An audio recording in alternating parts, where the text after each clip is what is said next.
donc aujourd'hui, nous accueillons Sam qui vient postuler pour un poste de chroniqueur chez Comics Outcast. Sam, tu es avec nous. Première question, est-ce que tu as lu tous les comics ? Non. Ok. Est-ce que tu lis en VO ? Ah non. Oh le mec. Je sais pas moi, t'as lu quoi de l'Émir récemment ? Les qui ? Mais au moins tu choisis tes reviews en fonction de la couverture, non ? Oh putain. Bon, écoute, Eric, il faut qu'on le dise. Ça dégage. C'est pas Par possible. contre, mon auteur préféré, c'est Mike Mignola. Allez, c'est bon, c'est engagé. torché.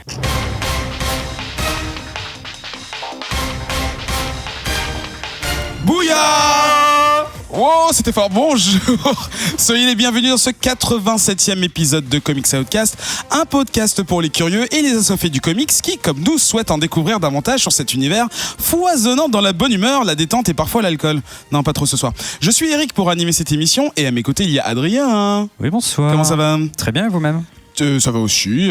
Tu es prêt pour la réalisation de cette nouvelle émission ? Je me suis équipé d'un petit micro, donc maintenant je peux te parler en direct depuis ma régie. Donc tu peux nous insulter et se moquer de nous. Grave. C'est cool.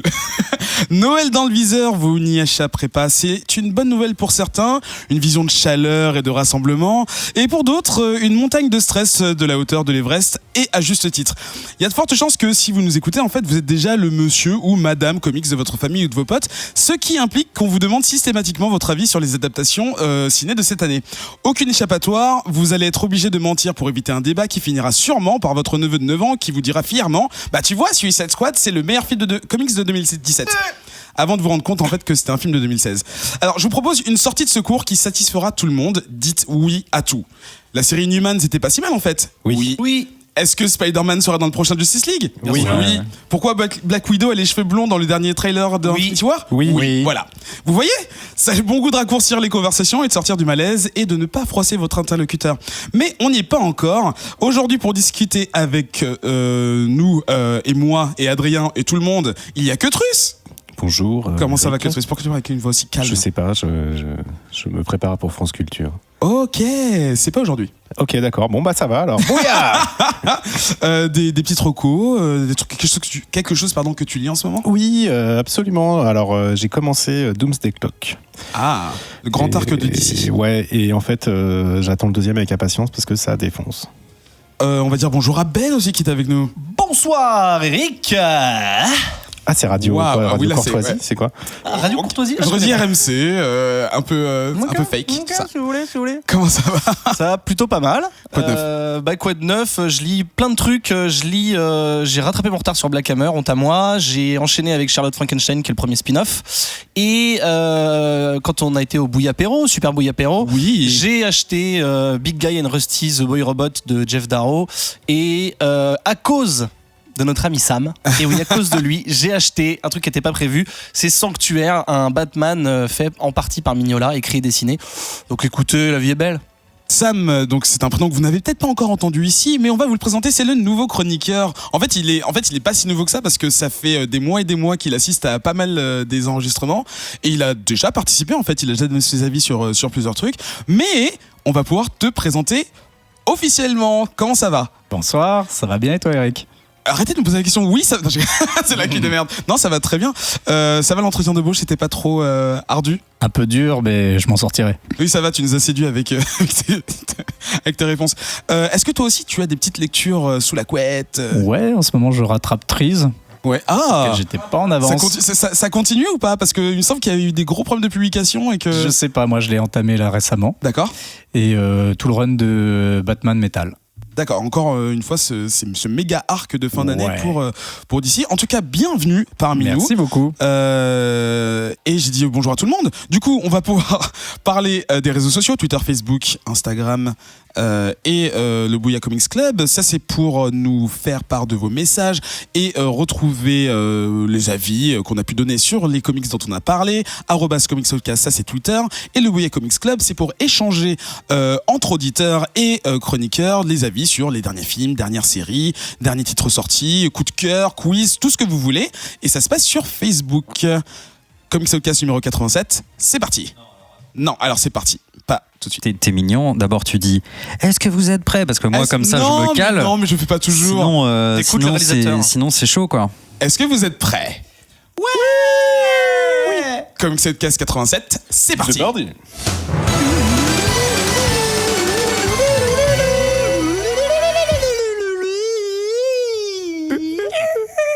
Putain, dérapage à la tu fin. le fais vachement bien. Merci, Est-ce Citrus. qu'il finit un jour? Oui, le UU finit.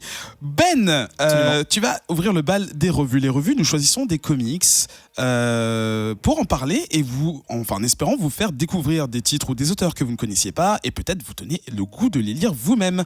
On commence cette semaine avec un titre de chez Image Comics qui s'appelle Redneck. C'est un choix de Ketrus à la Notre base, bon mais ami. c'est Ben qui va nous en parler.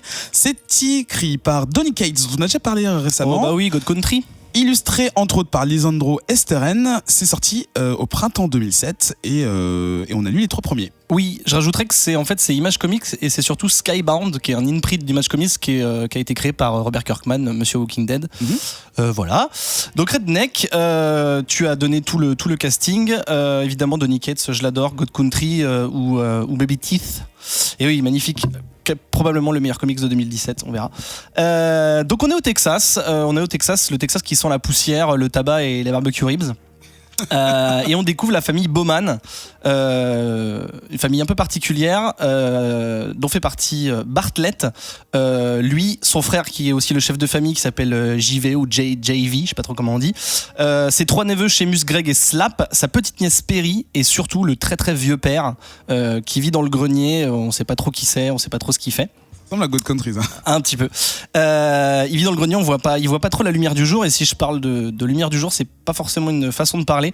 En fait, ce sont des vampires, les Bowman. Donc effectivement, eux non plus ne voient pas la lumière du jour. Mais c'est pas des vampires comme Dracula ou Blade ou même certains contes vampires dont on parlera un petit peu plus tard. Non, eux, c'est plutôt des bouseux. D'ailleurs, d'où le nom du comics Redneck. Ce sont des fermiers. Ils élèvent des vaches qu'ils vendent ensuite dans leur barbecue qu'ils possèdent en ville. D'accord. Et en fait, ils tentent juste de faire profil bas, de pas faire de vagues, de rester un peu de leur côté. Ils vont en ville que quand ils en ont vraiment besoin. Voilà, ils essayent de vraiment de pas faire de vagues, comme je le disais.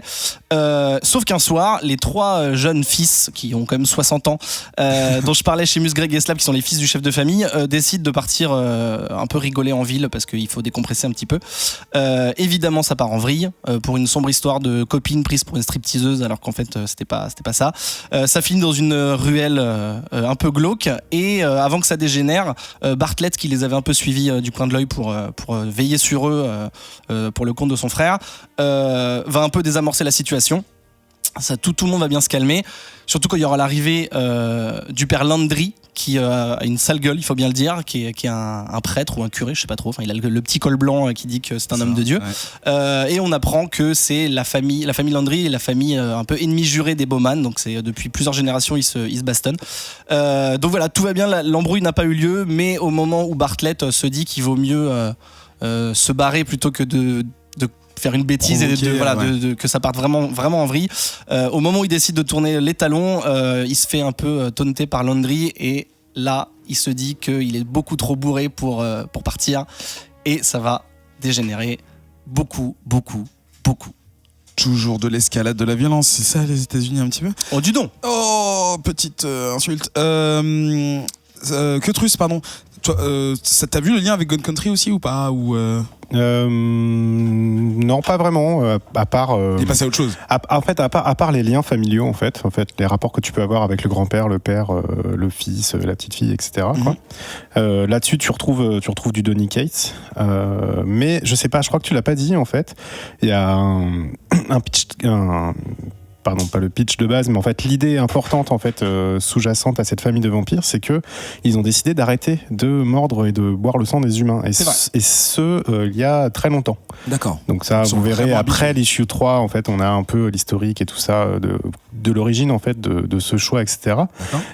Du coup, déjà rien que ça, c'est original. C'est-à-dire que c'est vraiment ancré, c'est un credo pour le père en fait, qui lui a décidé que voilà maintenant on ne tue plus les humains et en fait on boit le sang des vaches, du bétail. détail. Ils ont même 2 servants humains, pas possédés, hein, vraiment juste comme tu peux avoir dans des histoires de vampires. Là, c'est juste 2 employés, mais assez fidèles et qui s'occupent du coup de leur course en ville.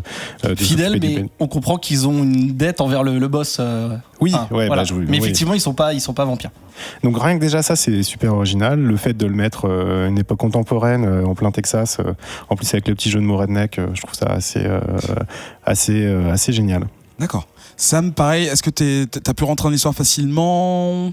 Ouais, on rentre très vite dans l'histoire, l'action est vite menée, on nous explique très rapidement quelles sont les origines un petit peu des personnages, surtout de l'oncle Bartlett, qui est à moitié badass,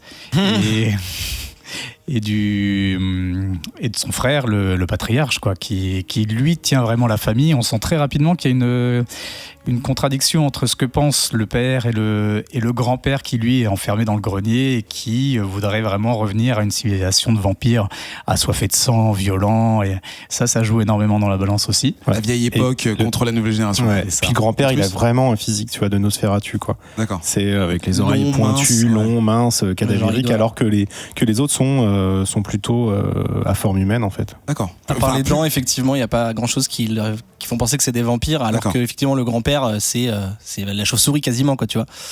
Et en fait, ils l'ont très bien dit tous les deux. C'est pour parler un peu du scénario en profondeur, le Donny Cates, il le dit lui-même dans le petit postface. Il dit qu'en fait c'est un comics sur le sang, mais pas forcément le sang qui lie des gens dans une famille, pas le sang qui coule partout comme pour les vampires, mais plutôt le sang, l'héritage en fait, c'est-à-dire le sang qui te vient de tes ancêtres et celui que toi tu veux au sens figuré, celui que tu veux, voilà, un peu l'héritage que tu veux transmettre à tes enfants et à ta famille. Et en fait là peut-être il y a un lien avec God Country, mais effectivement comme disait Kétru, ça s'arrête là. Et en fait tu le ressens vraiment. Sam le disait, le grand-père qui veut il veut revenir à son époque. Il y a aussi un clash des générations, chacun a sa façon d'éduquer, donc c'est vraiment le point central du truc, au-delà du fait que c'est les vampires, même si c'est bien trouvé comme thème, je trouve, pour illustrer, c'est vraiment l'héritage, les liens familiaux, ce que tu veux enseigner, comment tu veux gérer ta famille, est-ce que tu veux faire en sorte qu'ils soient bien éduqués, ou est-ce que tu veux en gros c'est un peu le clash aussi entre l'éducation, ça doit être comme ça, et comment on appelle ça, le contraire, c'est-à-dire de dire soit qui t'as envie d'être, mais vu que t'es un vampire tu peux pas vraiment. Donc il y a un peu ce clash là au niveau éducation et au niveau côté instinctif contre le côté plus encadré. Ouais, parce qu'au final t'as pas envie d'empêcher tes enfants d'être ce qu'ils ont envie d'être, mais en même temps si c'est des vampires et qu'ils vont brûler la ville, tu t'es obligé de les empêcher. Donc un peu de contrôle. Effectivement, JV, le patriarche, il a ce genre de conflit un peu intérieur et il doit tout maîtriser parce que sinon c'est le bordel. Oui, parce que surtout qu'il a comme je disais, son credo de pas attaquer les humains, c'est quelque chose d'assez singulier chez les vampires en fait. Et tu peux le mettre en relation avec d'autres choses en fait, même dans la vie réelle en fait.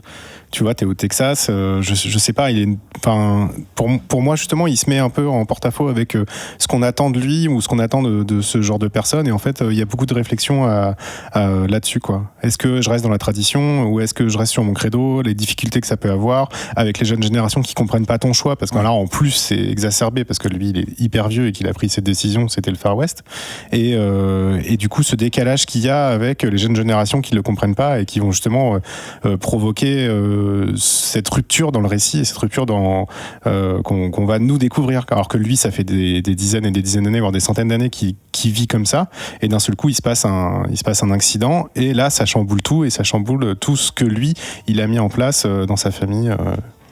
Sa famille. Ouais, et donc par rapport à ça, il y a surtout le fait que l'oncle Bartlett nous explique après, ou nous laisse sous-entendre que pour les vampires, quand ils se laissent aller à la violence, ils perdent complètement le contrôle, limite à plus se souvenir de ce qui s'est passé, puisque c'est ce qui lui arrive. D'accord. On est sur une ellipse suite à la rencontre avec Landry.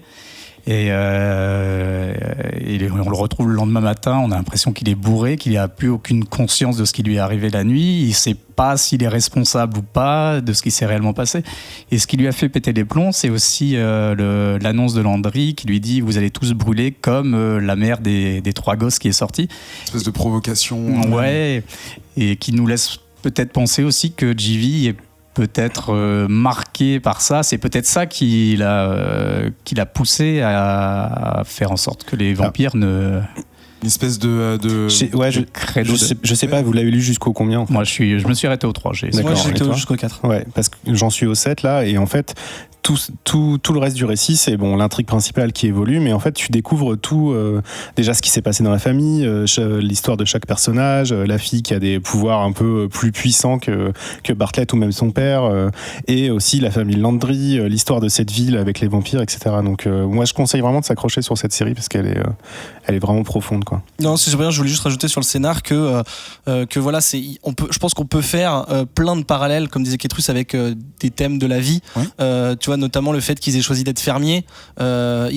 S'ils avaient choisi de vivre à New York, j'en sais rien, et d'être dans un building et tout, ils auraient été puissants. Là, JV, il s'est dit, ok, on va vraiment faire profil bas, on va devenir ou redevenir des gens simples, et on va essayer de vivre quasiment en autonomie pour faire le moins de vagues possible. Alors que le grand-père, lui, il veut que ce soit les rois du monde. Il dit, si on veut, on peut rouler sur une ville, et puis on devrait faire ça. D'ailleurs, c'est ce qu'il dit. D'ailleurs, c'est marrant parce que tu vois, je pense à God Country et aussi à Black Hammer. C'est ce côté d'avoir la ferme isolée. En fait, ça permet d'ancrer le récit dans notre monde réel à nous, et en même temps d'y rajouter beaucoup de fiction, beaucoup de secrets, etc. Quoi. C'est rigolo que ces trois comics utilisent le même mécanisme.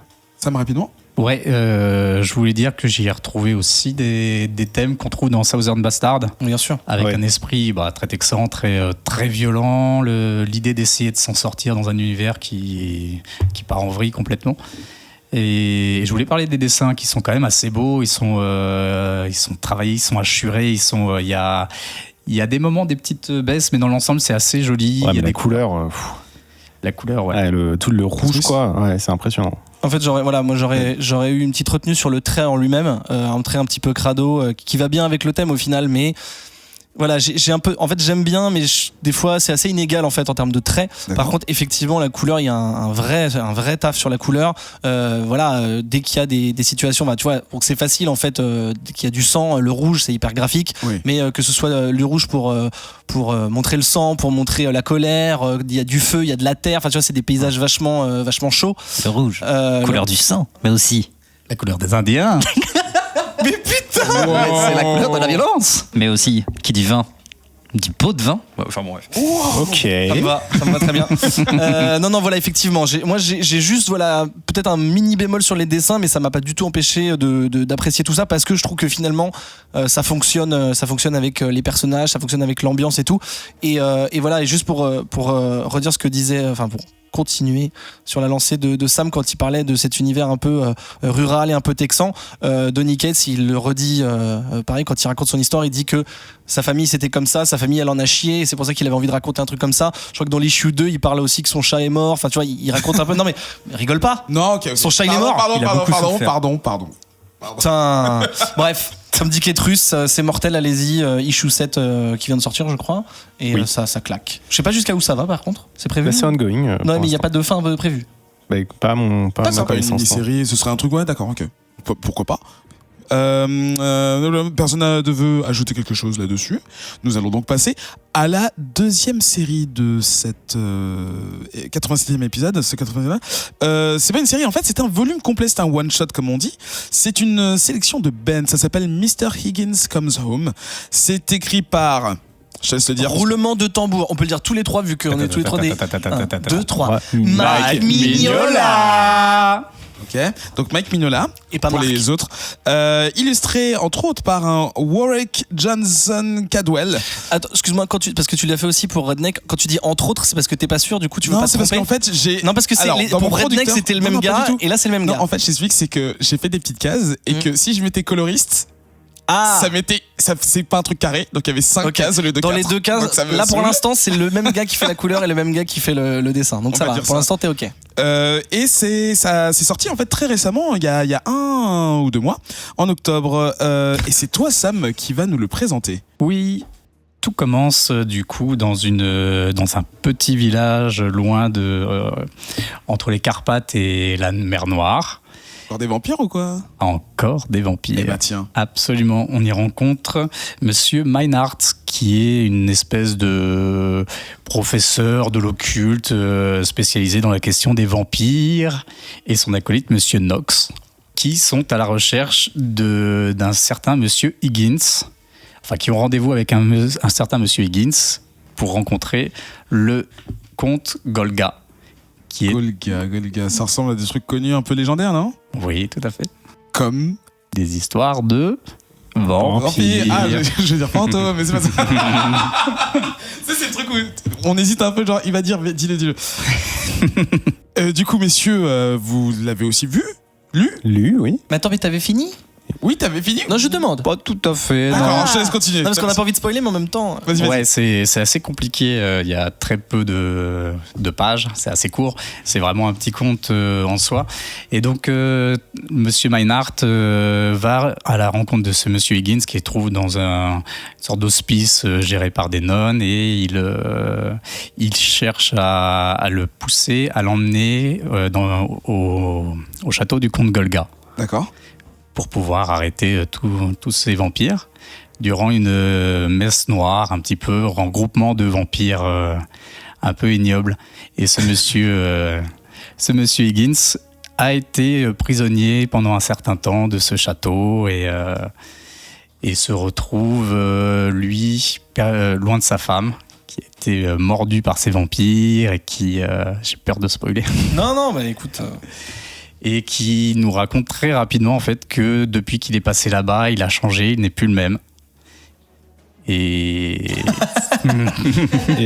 voilà. Non, mais c'est pas mal déjà. J'hésite, ouais, on peut s'arrêter là. Ouais. Du coup, Ketrus, en termes de scénario? En termes de scénario, alors franchement au début, comme le dit d'ailleurs Mike Mignola au début, je me dis putain c'est vraiment un hommage, tu vois, au film de vampires et notamment il cite le film de Polanski qui est Le Bal des vampires et je me dis il s'est pas cassé quoi, tu vois. Je me dis ok, il reprend plein de poncifs, d'accord, ok, il va se passer ça, il y a ça, il y a le chasseur de vampires, il y a ce fameux Monsieur Higgins qui est pas exactement humain et je me dis bon bah très bien, ça va être une petite histoire classique quoi. Et juste après, justement, qu'il sort de ce couvent avec Monsieur Higgins, paf, premier pas cliffhanger, mais première bascule dans l'histoire. Et tu fais, ok, d'accord, pas de problème. Et en fait, comme c'est très court, c'est quoi, 60 pages, un peu moins peut-être. Ouais. Et comme c'est très court, en fait, il y a des trucs comme ça tout le temps. Il y a des rebondissements, en fait, toutes les 2-3 pages. Et là, en fait, tu sens vraiment le génie de Mignola. Ce qu'il arrive à faire, en fait, c'est toujours prendre le classique, des univers classiques, des histoires classiques, et de mettre ses petits twists à lui, sa petite originalité, un peu d'humour, et ça m'a énormément plu quoi. Ça m'a surprise, j'ai été surpris que ce soit aussi court, mais en fait c'est très bien comme ça. Troisième fanboy évidemment, je pense. Je vais pas vous vexer si je vous dis que c'est le plus grand de tous, hein, ici. Bon, je fais 1m71, un truc comme ça, je suis pas... Ça, on se mesure. Ok. Non, je suis pas d'accord. Mais en plus ça ne veut rien dire. On peut être 3 sur le même bateau, voilà. Ouais, effectivement, j'ai été attiré par ce titre, par le nom de Mike Mignola et par la super couverture qu'il fait. Et aussi parce que quand j'ai ouvert le truc, je m'attendais pas à ce genre de dessins qui sont... on va pas dire que c'est pas conventionnel dans l'univers de Mignola, parce que si on prend un mec comme Guy Davis qui a fait BPRD notamment, qui a aussi un style qui peut être un peu plus cartoon, un peu plus doux. En fait, j'ai vraiment pris une petite claque parce que ce gars-là, Warwick Johnson Cadwell, il a vraiment un style à lui particulier que je placerais entre... un peu la BD cartoon et le livre pour enfants hyper stylisé, tu vois, qui a vraiment un style à lui. Je parle des dessins avant, c'est pas grave. Ça m'a vraiment choqué dans le bon sens, parce que il se libère de toutes les contraintes de proportion, de toutes les contraintes de perspective, un escalier ça doit être dans ce sens-là, parce qu'il y a et il le fait en maîtrisant. C'est un peu paradoxal, mais tu vois que c'est son style, c'est-à-dire il a décidé de mettre la caméra, on va dire entre guillemets, dans un certain sens. Il y a des trucs qui ont pas de sens physiquement, mais c'est pas grave, ça fonctionne et ça donne une super dynamique. Les personnages, ils ont des bras des fois immenses, mais c'est pour aussi des fois exprimer qu'ils sont menaçants, ce genre de truc. Voilà. En fait, il a vraiment son propre style. Je sais pas, j'ai pas cherché l'info. C'est pour ça que tu dis des trucs pour enfants, dans le sens où tous les traits sont exagérés justement pour pas forcément, insister sur une émotion. Voilà, il y a ça, mais il y a aussi le fait, tu vois, ça rejoint ce que disait Ketrus sur c'est clairement un hommage, que ce soit pour Mignola ou pour lui, clairement un hommage au film de la Hammer et au film de vampires de cette époque-là, où en fait, c'est le cœur qui parle et s'il a envie de dessiner tel truc à ce moment-là, il le dessine. Et juste pardon, parce que tu posais la question sur le scénario, je trouve que c'est une histoire un petit peu triste, enfin même très triste, très mélancolique, parce qu'au final, pour moi, c'est une histoire d'amour de ce monsieur Higgins et de sa femme. Le chasseur de vampires et son acolyte, ils sont là un peu, enfin c'est leur histoire, mais ils sont là un petit peu en second plan. C'est les catalyseurs, quoi. Voilà, exactement. Et en fait, ce qui m'a choqué, sans vous la raconter évidemment, c'est aussi la fin qui me donne, en fait, à la fin, je me dis, d'accord, en fait, c'était un morceau d'une vie, un morceau de plusieurs vies, et j'ai envie de fantasmer sur le fait que ça fait partie d'un plus grand ensemble, et j'ai envie de connaître cet ensemble. Donc je sais pas si ça arrivera un jour, mais en tout cas, c'est tellement riche, bourré de détails, de rebondissements, comme l'a dit Ketrus, que j'ai envie de connaître. J'ai passé sur toutes les pages, j'ai passé des heures à regarder les petits détails et tout pour connaître l'histoire. C'est ultra riche, alors que ça fait que 60 pages. Alors c'est marrant que tu dis ça, parce que bon, Mignola, il est quand même assez prolifique, il sort pas mal de choses, mais du coup, est-ce que vous pensez qu'on peut voir justement plus d'histoires indépendantes, enfin a priori indépendante comme celle-ci, d'un auteur justement qui a déjà son propre univers, et parce que là ça reste dans le même dans le même registre, on va dire. Est-ce que tu penses que ça peut... Ouais, carrément, je pense qu'il tend vers ça aussi beaucoup. Je pense que ça fait longtemps qu'il fait du Hellboy et qu'il a besoin, qu'il aime ça. Ouais. Dans tout ce qu'il a fait, dans toutes les petites autres revues qu'il a pu sortir, il y a souvent des petites histoires. Il reste dans ce qu'il aime, c'est-à-dire raconter des petits contes, des contes bien construits. Et ouais, carrément. Et pour revenir sur les dessins de Warwick Johnson Cadwell, ouais, tu parlais des perspectives complètement tordues, je dirais même pétées dans tous les sens, mais qui fonctionnent super bien, qui aident à la construction.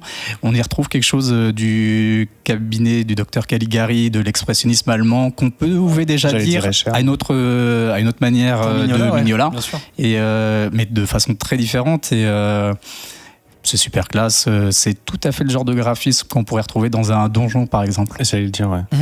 Alors que Truss, là, t'as le droit de prendre ta voix France Culture, parce qu'on est parti dans le... Oui, tout à fait. Et moi, je trouve que son choix sur les perspectives sont complètement voulus, c'est travaillé. Un Star Desher avait fait à l'époque.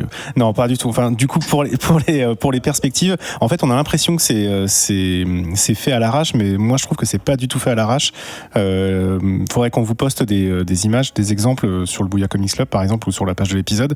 C'est, tu sais, c'est une façon de déformer les perspectives, mais pour raconter plus de choses. Ouais. Pour raconter un mouvement, en fait, une personne qui descend dans un escalier, et tu vois une autre qui descend plus loin, ou qui est déjà à une porte un peu plus loin, ou une arche.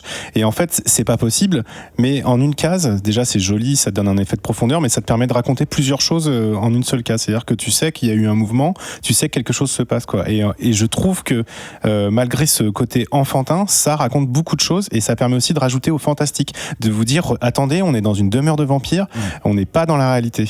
On n'est pas dans chez Stéphane Plaza, c'est pas Stéphane Plaza. Mais même en dehors du château, si tu prends juste tout bêtement l'exemple des nuages, souvent les nuages, on a l'impression qu'ils sont en train de danser, et juste ça rajoute, c'est exactement ce que j'allais dire, ce qu'a dit Ketrus, ça rajoute au côté fantastique, ou en tout cas ça te met dans une ambiance directement, ou même quand c'est en plein jour, tu t'es en mode oula, il va se passer des petits trucs, enfin tu vois. Donc je trouve que enfin, je sais pas encore une fois qui a choisi qui. Je pense que c'est Mignola qui a peut-être tapé à la porte de Johnson Cadwell, mais ils vont très très bien ensemble, et j'espère vraiment qu'ils feront d'autres trucs tous les deux. Sam ? Tous les personnages sont extrêmement attachants. Oui. Et ça peut être une très bonne lecture pour un jeune public. Pas trop jeune parce qu'il y a un poil d'hémoglobine, mais ça va franchement. Mais dans l'ensemble, ouais, ça va. C'est assez agréable. C'est vraiment chouette. Même en termes de lecture en anglais, c'est possible. C'est pas très compliqué. Ben ? Non, juste rajouter que ça coûte la modique somme de 15 € à l'approche de Noël. Oui. Oh, mais tu nous spoil déjà le... Non, je bah non, parce que voilà, de toute façon, tout ce dont on va parler dans les reviews, on la met dans la liste de Noël direct. Je vous le préviens, tout ce dont on a parlé dans les 87 émissions précédentes et dans la liste de Noël. Et possible de les acheter. Non, mais en fait, 15 €, parce qu'on a dit que ça faisait 60 pages, c'est un truc qui est en hardcover.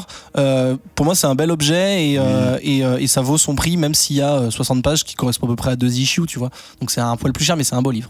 J'aurais dit 3. 60 pages ? Oui, il y en a un peu plus, je vous le mets quand même. Troisième titre cette semaine, il s'agit de Grand Hôtel Abîme. je le prononce bien parce que c'est en français. Yes, le titre en tout cas. C'est une proposition de Sam et c'est Quetrus qui va nous en parler. Et c'est également un volume complet, donc c'est une bande dessinée / comics qui est vendue en un seul volume, donc vous ne pouvez pas le trouver en chapitre indépendant. C'est écrit par un auteur dont on a déjà parlé également ici, c'est David Rubin. Alors l'auteur c'est Marcos Prior. Le dessinateur c'est David Rubin. Inverti, c'est donc Marcos Prior. Tu voulais juste faire l'accent. Marcos Prior. Non, parce que j'ai mal fait l'accent, donc et illustré entre autres par. T'as vu? Non, pas entre autres, là c'est encore lui. Non. David Rubin. Si. C'est sorti en français aux éditions Rackham et c'est sorti également en octobre 2017. Et du coup, c'est toi, Quetrus, qui va nous en parler. Oui, absolument. C'est moi. Eh bien, oui, c'est Grand Hôtel Abîme. Déjà, le nom est étrange. Et Grand Hôtel Abîme est un roman graphique, on va dire. C'est pas vraiment une BD. C'est un roman graphique séparé en 4 chapitres qui ont une continuité, mais qui est pas si évidente que ça. En fait, c'est plus des espèces d'instantanés de notre monde avec quand même une évolution, en fait. Et pour moi, c'est un roman graphique apocalyptique.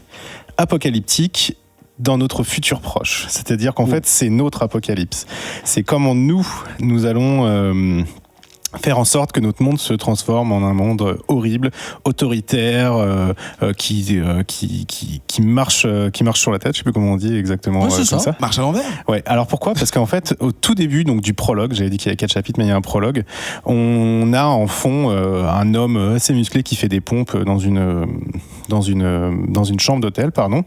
Et devant, en fait, on a tout un assemblage. Tu vois, un peu comme le comics qu'on avait reviewé avec Grégo, mais qui était vraiment pas bien. Divided State of Hysteria. Voilà. Tu sais, on avait parlé du fait qu'il charge beaucoup de textes. Les pages pour montrer, tu sais, l'effervescence, ce vomi médiatique qu'on peut avoir en permanence avec les réseaux sociaux, la télé, etc. Eh ben là, c'est exactement ce qu'il faut faire. Parce que c'est comme ça qu'il faut faire, parce que c'est pas surchargé, c'est juste ce qu'il faut. Il y a plein d'informations partout. Tu as des bribes d'interviews, des bribes de... comme si tu avais BFM TV un peu, tu vois, etc. Et en fait, on découvre un monde, peut-être dans 10 ans, j'espère pas en tout cas, mais où c'est devenu n'importe quoi. Il y a de la pauvreté, il y a du chômage. La monnaie internationale est devenue le Bitcoins. Donc, comme le Bitcoin, mais bitter, amer. On se rend compte que toutes les grandes multinationales ont gagné. Elles font n'importe quoi, elles polluent, elles se font plein d'argent, etc. Que les gouvernements sont tous des gouvernements d'incompétents, d'incapables et de corrompus, et qui n'œuvrent pas, en tout cas, pour le bonheur du peuple. Et voilà, enfin, c'est une BD résolument de gauche, d'extrême gauche. Et ça, je le dis parce que c'est vraiment très marqué, et c'est une des raisons pour laquelle ça m'a plu. Et donc voilà, donc le prologue c'est ça nous met dans cette espèce d'effervescence d'informations vraiment pessimiste, faut le dire, c'est-à-dire que c'est un monde qu'on n'a pas envie de voir. Et après, je raconte juste le premier chapitre. On retrouve donc, je pense, l'homme qui faisait des pompes au début du prologue devant une manifestation pacifique devant le Bundesstadt à Berlin.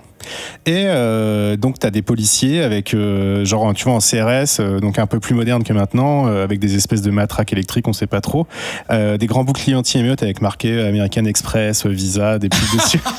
Il y a aussi des drones, il y a aussi des robots défenseurs, et en fait cet homme là a une cagoule rouge sur la tête. Alors moi ça m'a fait penser à quelque chose, mais je sais pas quoi. Un luchador un peu. Ouais, un peu luchador. D'accord. Qui saute par-dessus les barrières et qui commence à péter la gueule aux policiers, quoi. Dans 3-4 pages absolument magnifiques au niveau graphique, c'est fantastique, et qui commence à leur péter la gueule. Donc tu te dis ok, c'est cool, il leur pète la gueule, il va gagner tout ça, et en fait non, ils sont un peu trop balèzes en face, les robots s'en mêlent. Et en fait, ce monsieur se fait un peu péter la gueule, casser des dents et se mettre dans un fourgon. Et au moment où le fourgon démarre, il y a une explosion qui arrive. Alors moi, je crois que c'est à cause des drones en fait de défense qui balancent, je sais pas pourquoi, qui tirent. Et en fait, là, ça commence à devenir la vraie émeute avec les manifestants pacifiques et qui se font vertement tuer, taper, tabasser, arrêter par les forces de l'ordre. Et on arrive à la fin du premier chapitre. Et dans le deuxième chapitre, on voit les conséquences que ça peut avoir avec toute la désinformation que des gouvernements pas très bien intentionnés peuvent avoir. Et je vous raconte pas la suite, mais tous les autres chapitres en fait racontent un peu cet univers et comment ça évolue, comment cet événement devant le Bodenstadt fait un peu évoluer les mentalités, fait un peu changer la donne petit à petit, et je vous dis pas comment ça finit. C'est une espèce d'attentat qui réveille le monde. Ouais. Ben ? Oui. Clairement, c'est une critique de la société. Alors, j'aurais pas forcément été jusqu'à dire extrême gauche, parce que je pense que sur certaines pages, non, mais c'est pas faux. Mais sur certaines pages, c'est un peu plus tempéré que ça. Mais c'est clairement une critique de la société de consommation, du gouvernement. Évidemment, c'est même, je dirais plus que pessimiste, c'est clairement fataliste. C'est le futur proche, en gros. Effectivement, c'est un peu la promesse ou la menace de ce qui pourrait nous arriver ou de ce qui va nous arriver selon qui lit. Et qui est très plausible, non ? Parce que Oui, ça m'a foutu les frissons, parce que c'est possible. En fait, ce qui m'a plu, entre plein de choses, c'est qu'il y a énormément de références partout. Kétrus parlait de l'abondance. Enfin, t'as dit que c'était juste ce qu'il faut. Moi, j'aurais même dit que c'était vraiment, c'était trop, mais dans le bon sens. C'est-à-dire que t'es vraiment limite. Des fois, tu te demandes si t'as bien tout lu dans la page, tellement il y a d'informations, il y a de détails, de noms, de petits trucs en second plan, des petits détails, que ce soit une marque cachée ou même le visage de quelqu'un. À un moment, il y avait un moustachu dans la manif où ils sont pleins. Je me suis dit, on dirait le mec de KFC. Je sais pas si c'est fait exprès ou pas, mais plein de trucs comme ça. Des noms de marques qui sont un petit peu déformés. Il y a Fakebox par exemple, Facebook.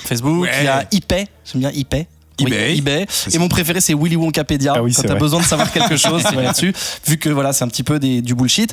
Et voilà, il y a plein de trucs dans tous les sens. Donc c'est très très très très riche, que ce soit graphiquement ou même au niveau du scénario, puisque les deux vont très bien de pair.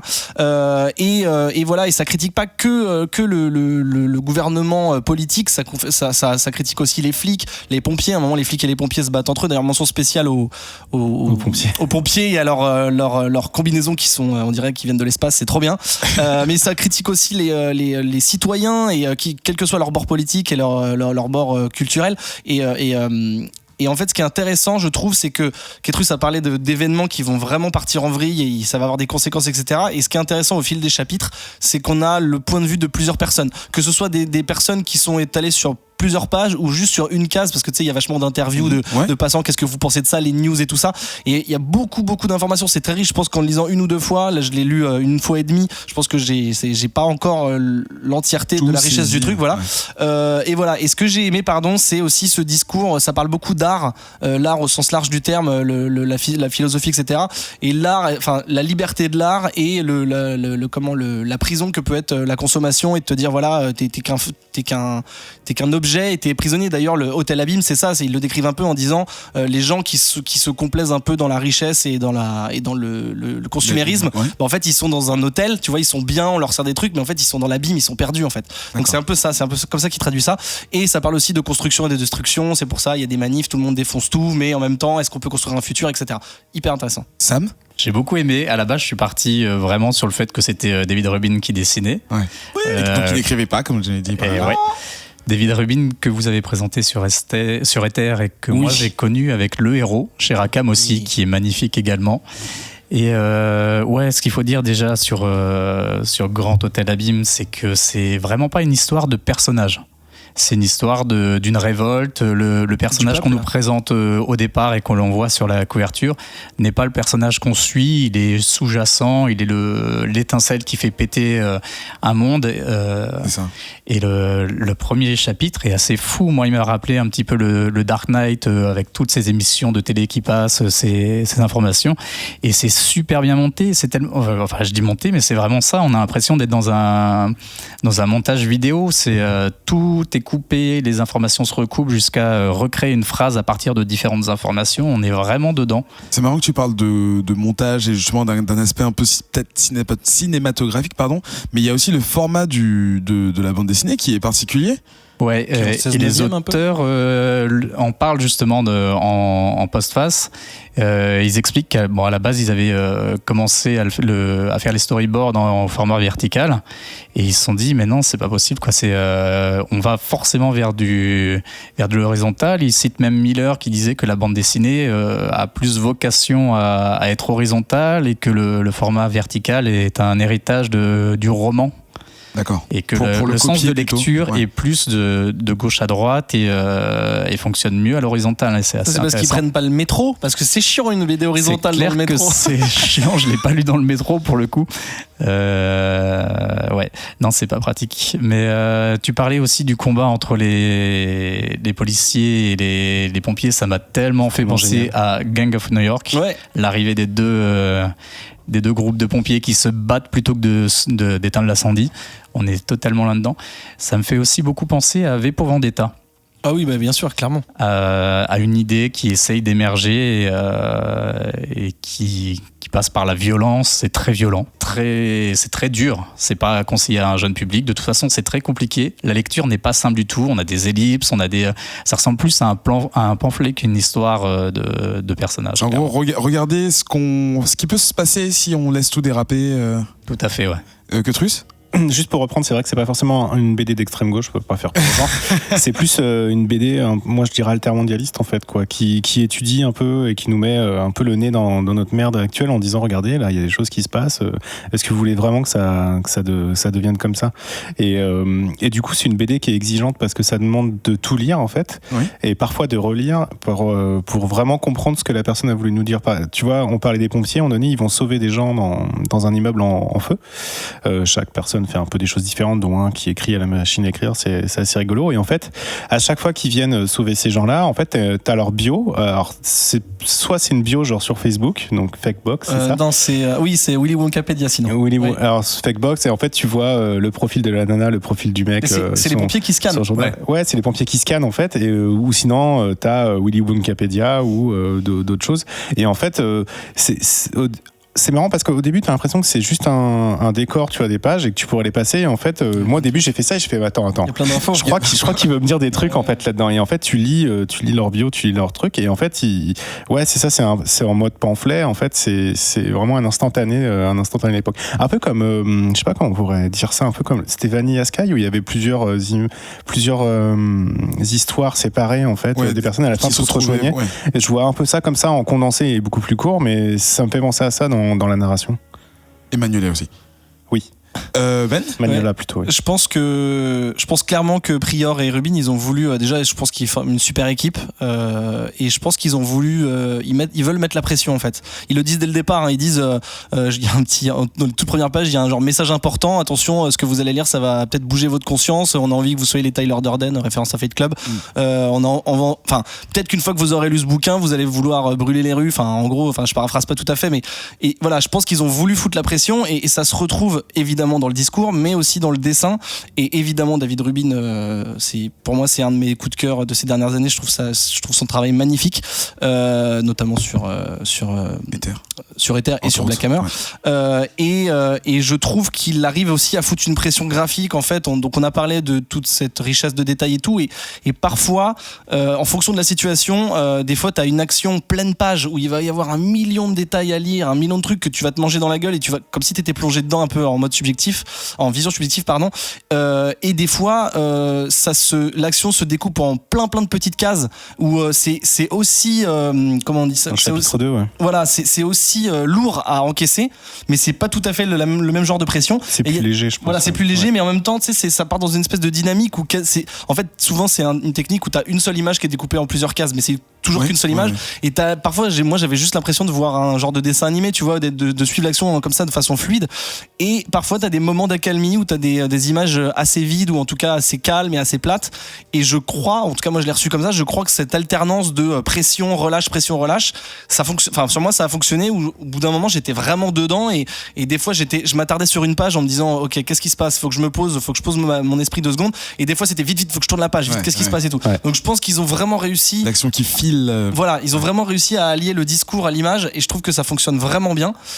Et quand tu lis ce qu'ils disent à la fin, parce que dans le bouquin il y a quelques croquis et quelques trucs, tu comprends que ça leur tient à cœur et qu'ils veulent vraiment bouger les gens, quoi. Quetrus pour conclure ? Ouais, et je trouve que c'est alors je sais pas parce que je suis pas prof, mais moi j'ai l'impression que il y a aussi plein de condensés de comment est-ce qu'on peut faire un roman graphique et raconter quelque chose. Quelles sont les méthodes de narration ? Parce qu'en fait il y a plein de phases différentes, tu vois, des trucs sans texte ou des trucs où il te balance des textes, découpés bizarrement, quelque chose avec un découpage hyper classique avec des cases à la franco-belge quasiment symétriques, et puis d'autres fois où c'est juste des gens qui parlent dans le métro ou des gens qui parlent dans un bar, et ou alors avec les pompiers, comme je disais, juste des photos en fond, en décor. Et en fait, j'ai l'impression que c'est vraiment regardez, il y a plein de façons de raconter des choses, et chaque façon, chaque manière de raconter quelque chose évoque quelque chose et vous donne un différent sentiment. Donc c'est vraiment c'est un grand coup de cœur, quoi. Ben, pour conclure. Ouais, pour compléter ça, je voulais très cher. parler de la couleur. On a loué le travail de David Rubin, et il y a aussi la couleur, et sans parler même des couleurs de rouge pétant et de quand il y a des émeutes et qu'il y a le feu et tout ça, etc. Il gère la couleur. Des fois, c'est tellement subtil. Je le redis, mais il y a des cases où, quand c'est les infos, où il y a plein de cases. Parfois, la couleur change en fonction du discours. C'est-à-dire, des fois, tu as une petite phrase qui peut paraître insignifiante, mais la typo va être plus grosse et la couleur va être plus soutenue. Des fois, c'est un truc qui est plus en fond, genre comme si on l'entendait de loin à la télé, tu vois, quand c'était dans une autre pièce. Et c'est taré. Et tu vois, franchement, j'ai envie de le relire parce que je te dis, je l'ai pas encore bien digéré. Ça a l'air intense. Là, je l'ai pris dans mes mains parce que du coup, je l'ai pas lu pour l'émission, mais c'est un très beau bouquin. Très envie. C'est vraiment super bien. C'est un super bouquin. On s'en parlait du format, et je vous l'ai dit, il y a les croquis à la fin et tout. C'est un vrai beau bouquin. Alors, petit résumé de ce dont on a parlé aujourd'hui. Redneck chez Image Comics, Mr. Higgins Comes Home de Mike Mignola chez Dark Horse, et enfin Grand Hôtel Abîme de Marcos Pryor, donc, et pas David Rubin, mais illustré par David Rubin, aux éditions Rackham en français à 24€. On se retrouve dans un petit instant après cette petite promotion. Le 21e siècle. C'est parce que Mark et William avaient eu l'idée de développer des jeux ensemble que les dieux imaginèrent cette terrible vengeance. Quiconque ose créer un logo avant la première ligne de code doit être puni. Vous serez condamné à animer un podcast sur le développement de jeux vidéo, avec chaque mois un nouvel invité. Telle est notre volonté. La Dev Team, c'est une fois par mois, et c'est sur Radio Kawa. Vivant, vous êtes vivant.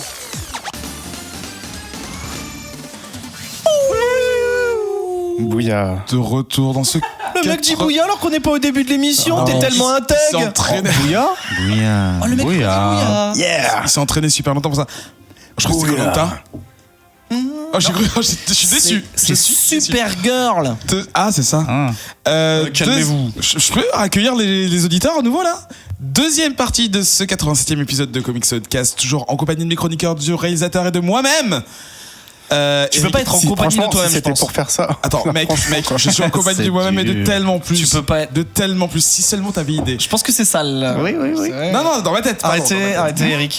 C'est bientôt les fêtes, on l'a dit en début d'émission. Et on s'est dit que comme chaque année. Non, je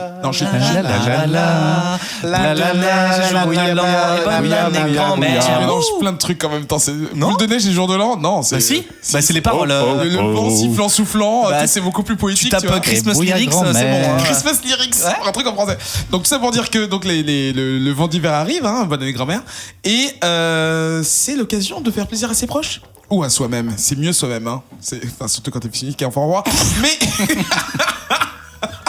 le mec fait ses propres blagues. Ah bon ? Oh là là. Ah bon, je les vole pas. Et donc c'est l'occasion à nous tous de vous proposer des sélections, une sélection de ce qu'on a pu découvrir cette année ou de ce qu'on peut vouloir offrir à d'autres. En l'occurrence, j'ai une petite liste, mais je suis sûr que vous allez rajouter des choses. Oui. Qui veut entamer cette liste ? C'est pas une liste, non. Qui veut entamer vos recommandations ? Honneur à Sam. Oui, Sam. Bonjour. Je vois que t'as mis quelque chose du label 619. Oui. Et on en a parlé un tout petit peu il y a longtemps ici. Pas très longtemps. Et de quoi, qu'est-ce qu'ils ont fait que tu voudrais pouvoir offrir ? Ils ont sorti des intégrales là. Il y a peu de temps, ils ont sorti l'intégrale à la fois de Puta Madre. Oh, il a dit un gros mot. Non, en Espagne, c'est bon. Ça personne nous écoute en Espagne, c'est bon. Donc Puta Madre de Neyef et de Run, qui est un spin-off de la série Mutafukaz. Il a redit un grand mot. Comment on dit ce truc ? Parce que j'entends des gens dire Mutafukaz. Mutafukaz. Okay. Mutafukaz. C'est pas Mutafukaz ? Bah c'est l'idée. Voilà, c'est l'idée. Mais si. Oui, mais est-ce qu'on prononce ? Il a pas compris. C'est pénible. Ah, le nul, il connaît pas l'anglais. On va continuer ça. Et donc c'est l'histoire d'un des personnages importants de la série Mutafukaz, l'histoire de Diablo, qui est un lucha libre. Et on nous raconte son histoire depuis le début, depuis sa petite enfance, qui est une histoire quand même assez difficile. C'est un spin-off, Un spin-off de Mutafukaz, ouais, qui était sorti en petit livret il y a un peu plus d'1 an, à raison de 1 par mois, et au total il y en a eu 5 ou 6, je sais plus. Ouais. Et 6, merci. Et qui sont du coup tous regroupés en un seul volume énorme au prix de 20 € chez Ankama Édition, au label Toujours 619. les mêmes. Ils ont plein de jolies éditions chez Ankama. On avait parlé d'eux pour Doggy Bags, au fait. Oui, c'est pour ça, 619. Nekoto, toi Nekoto, le mec. Ben oui, bon, j'en sors des mon pseudo dossiers. de 1998. Ça va. Oui, je parle d'un truc qui vient de sortir tout juste en Deluxe édition. En fait, c'est un comics qui existe depuis un petit bout de temps, mais il vient de sortir en très très belle édition. C'est Paper Girls de Bragan Cavone et de Cliff Chiang. Cliff Chiang, qui n'est pas très chiant dans la vie, il est plutôt sympa. C'était très nul, ça. Ouais, c'est pas grave. Et donc, qui est un comics qui est mortel. C'est l'édition Deluxe est sortie là en novembre, donc c'est pour ça que j'en parle maintenant, parce que ça peut être un super cadeau. Ça regroupe les arcs de l'issue 1 à 10. Ah, quand même. Oui, mais il y a aussi des petits bonus, genre des croquis, des petites notes, des trucs de production, etc. Et pour ceux qui ne connaîtraient pas l'histoire, en fait, ça raconte une bande de filles qui sont des livreuses de journaux. C'est pour ça que ça s'appelle Paper Girls. Et en fait, elles vont être confrontées à plusieurs intrigues et à des trucs un petit peu rocambolesques et un peu graves, ou enfin en tout cas des aventures. Un peu plus, ouais. Voilà. Un peu plus sérieux que juste. Exactement. Et en fait, c'est clairement pas un hommage, je dirais, mais plutôt un. Comment dirais-je ? C'est une fable qui parle de l'enfance, de l'adolescence, du fait de grandir et du fait de un peu un genre de Goonies, mais ou ouais, même c'est ça que j'allais dire, la des BD années dont on avait 80. parlé la dernière fois, qui se passe dans un port là. Misfit. Merci Adrien. Voilà, c'est ce genre de truc là. Et si vous ne connaissez pas Cliff Chiang, qui a un super trait, il a bossé sur Wonder Woman et Green Arrow par exemple, il est super, je trouve ça hyper soigné. Donc ça fait 320 pages à peu près, donc c'est 10 issues, je l'ai dit, et ça coûte 30 €. Par contre, le truc dont je vous parle est en VO. Il n'y a pas encore de Deluxe édition en VF, mais je pense que ça ne saurait tarder. Voilà, écoutez, je pense que c'est un beau cadeau au pied du sapin. Ça, c'est la bonne réponse pour tous les trucs. Ça ne saurait tarder parce que tu sais pas si ça va se faire, et si ça se fait. Bah si, parce que Paper Girl existe déjà en VF, donc il suffit juste qu'un mec décide de sortir la version Deluxe, mais pas pour ce Noël là. Écoutez, absolument, à qui le tour ? Je ne sais pas. Eh bien, je vais prendre la main, cher Renaud Ben. Tout de suite. Tout à fait. Non, mais il faut qu'on soit à la page.com. Et toi, Ketrus ? Urban Comics. Bravo. Naturellement. Oui. Ketrus ? Donc, moi, je propose Kirby and Me. Voilà. Le mec, il est parti en vacances avec Jack Kirby et il nous propose. Non, Kirby and Me, c'est un projet caritatif qui vise. Kirby and Me, c'est pour louer. Jack Kirby, bien sûr, qui vise à commémorer donc les 100 ans de la naissance de Jack Kirby, The King of Comics. Et donc c'est un ouvrage qui a été financé par un Kickstarter, un Ulule. Et donc en fait l'idée c'est d'avoir plein d'auteurs du monde entier, donc français, américains, vietnamiens, enfin bref du monde entier, qui rendent un hommage à Kirby et qui expliquent pourquoi, comment il les a influencés, etc. C'est un ouvrage magnifique. En plus tout est donné, toutes les recettes sont données à Zero Initiative, qui est une œuvre caritative qui sert à aider en fait les auteurs de comics et aussi à sauvegarder les vieilles œuvres, si je ne dis pas de bêtises. Les vieilles. Les vioques.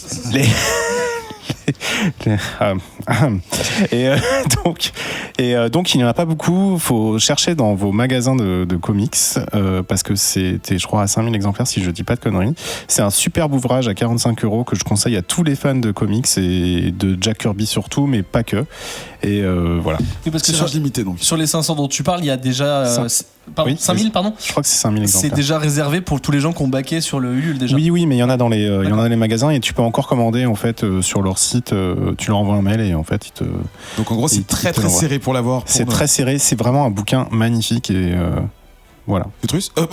Nico Ben ? Non, je voulais faire un petit big up à Alexis Léveillé, qui est un dessinateur de BD qui a notamment bossé sur Last Man avec Bastien Vives, qui a fait une œuvre dans ce bouquin Kirby Enemy, qui est dans les petites à la fin, ce qui est un peu dommage parce que j'adore comment il dessine. Mais voilà, c'était pour lui faire un big up parce qu'il est dedans et que c'est un super bouquin. Aucune blague sur son nom. Il y a des grands noms dedans. Il y a Denis Bajram, par exemple, celui qui a fait Universal War One pour les Français.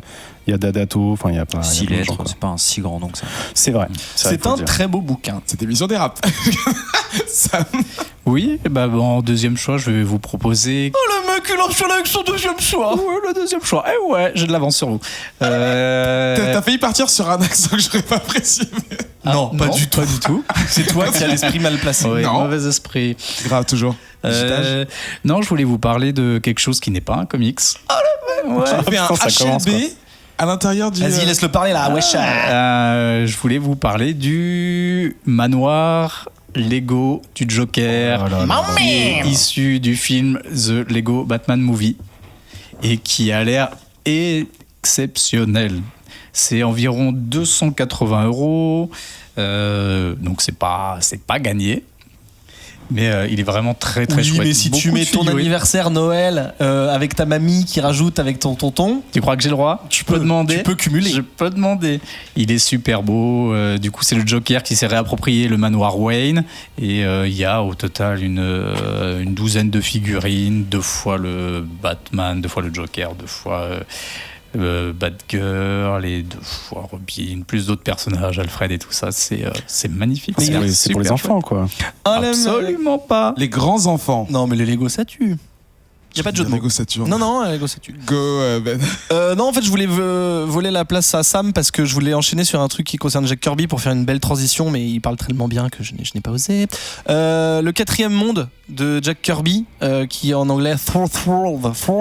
Il a copié Kirby, quoi. Ouais, j'avoue. Vous êtes concertés pourtant. Encore, sur le même move que Paper Girl, en fait, il y a un omnibus qui vient de sortir en genre très beau bouquin, et je dis beaucoup de traits parce que ça coûte la modique somme de 150 €. Donc je l'ai dit, c'est un omnibus, donc ça regroupe tous les trucs qui concernent l'arc des New Gods dont on a parlé la dernière fois sur Mister Miracle, etc. Ou voilà Darkseid qui se bat avec le Haut-Père et tout ça, la bataille des planètes. Et en fait, j'en parle notamment. Bon, effectivement, ça coûte 150 balles, donc c'est un bouquin un peu cher. C'est pour quelqu'un qu'on aime bien. Voilà, par exemple, le mec qui passe sa bille.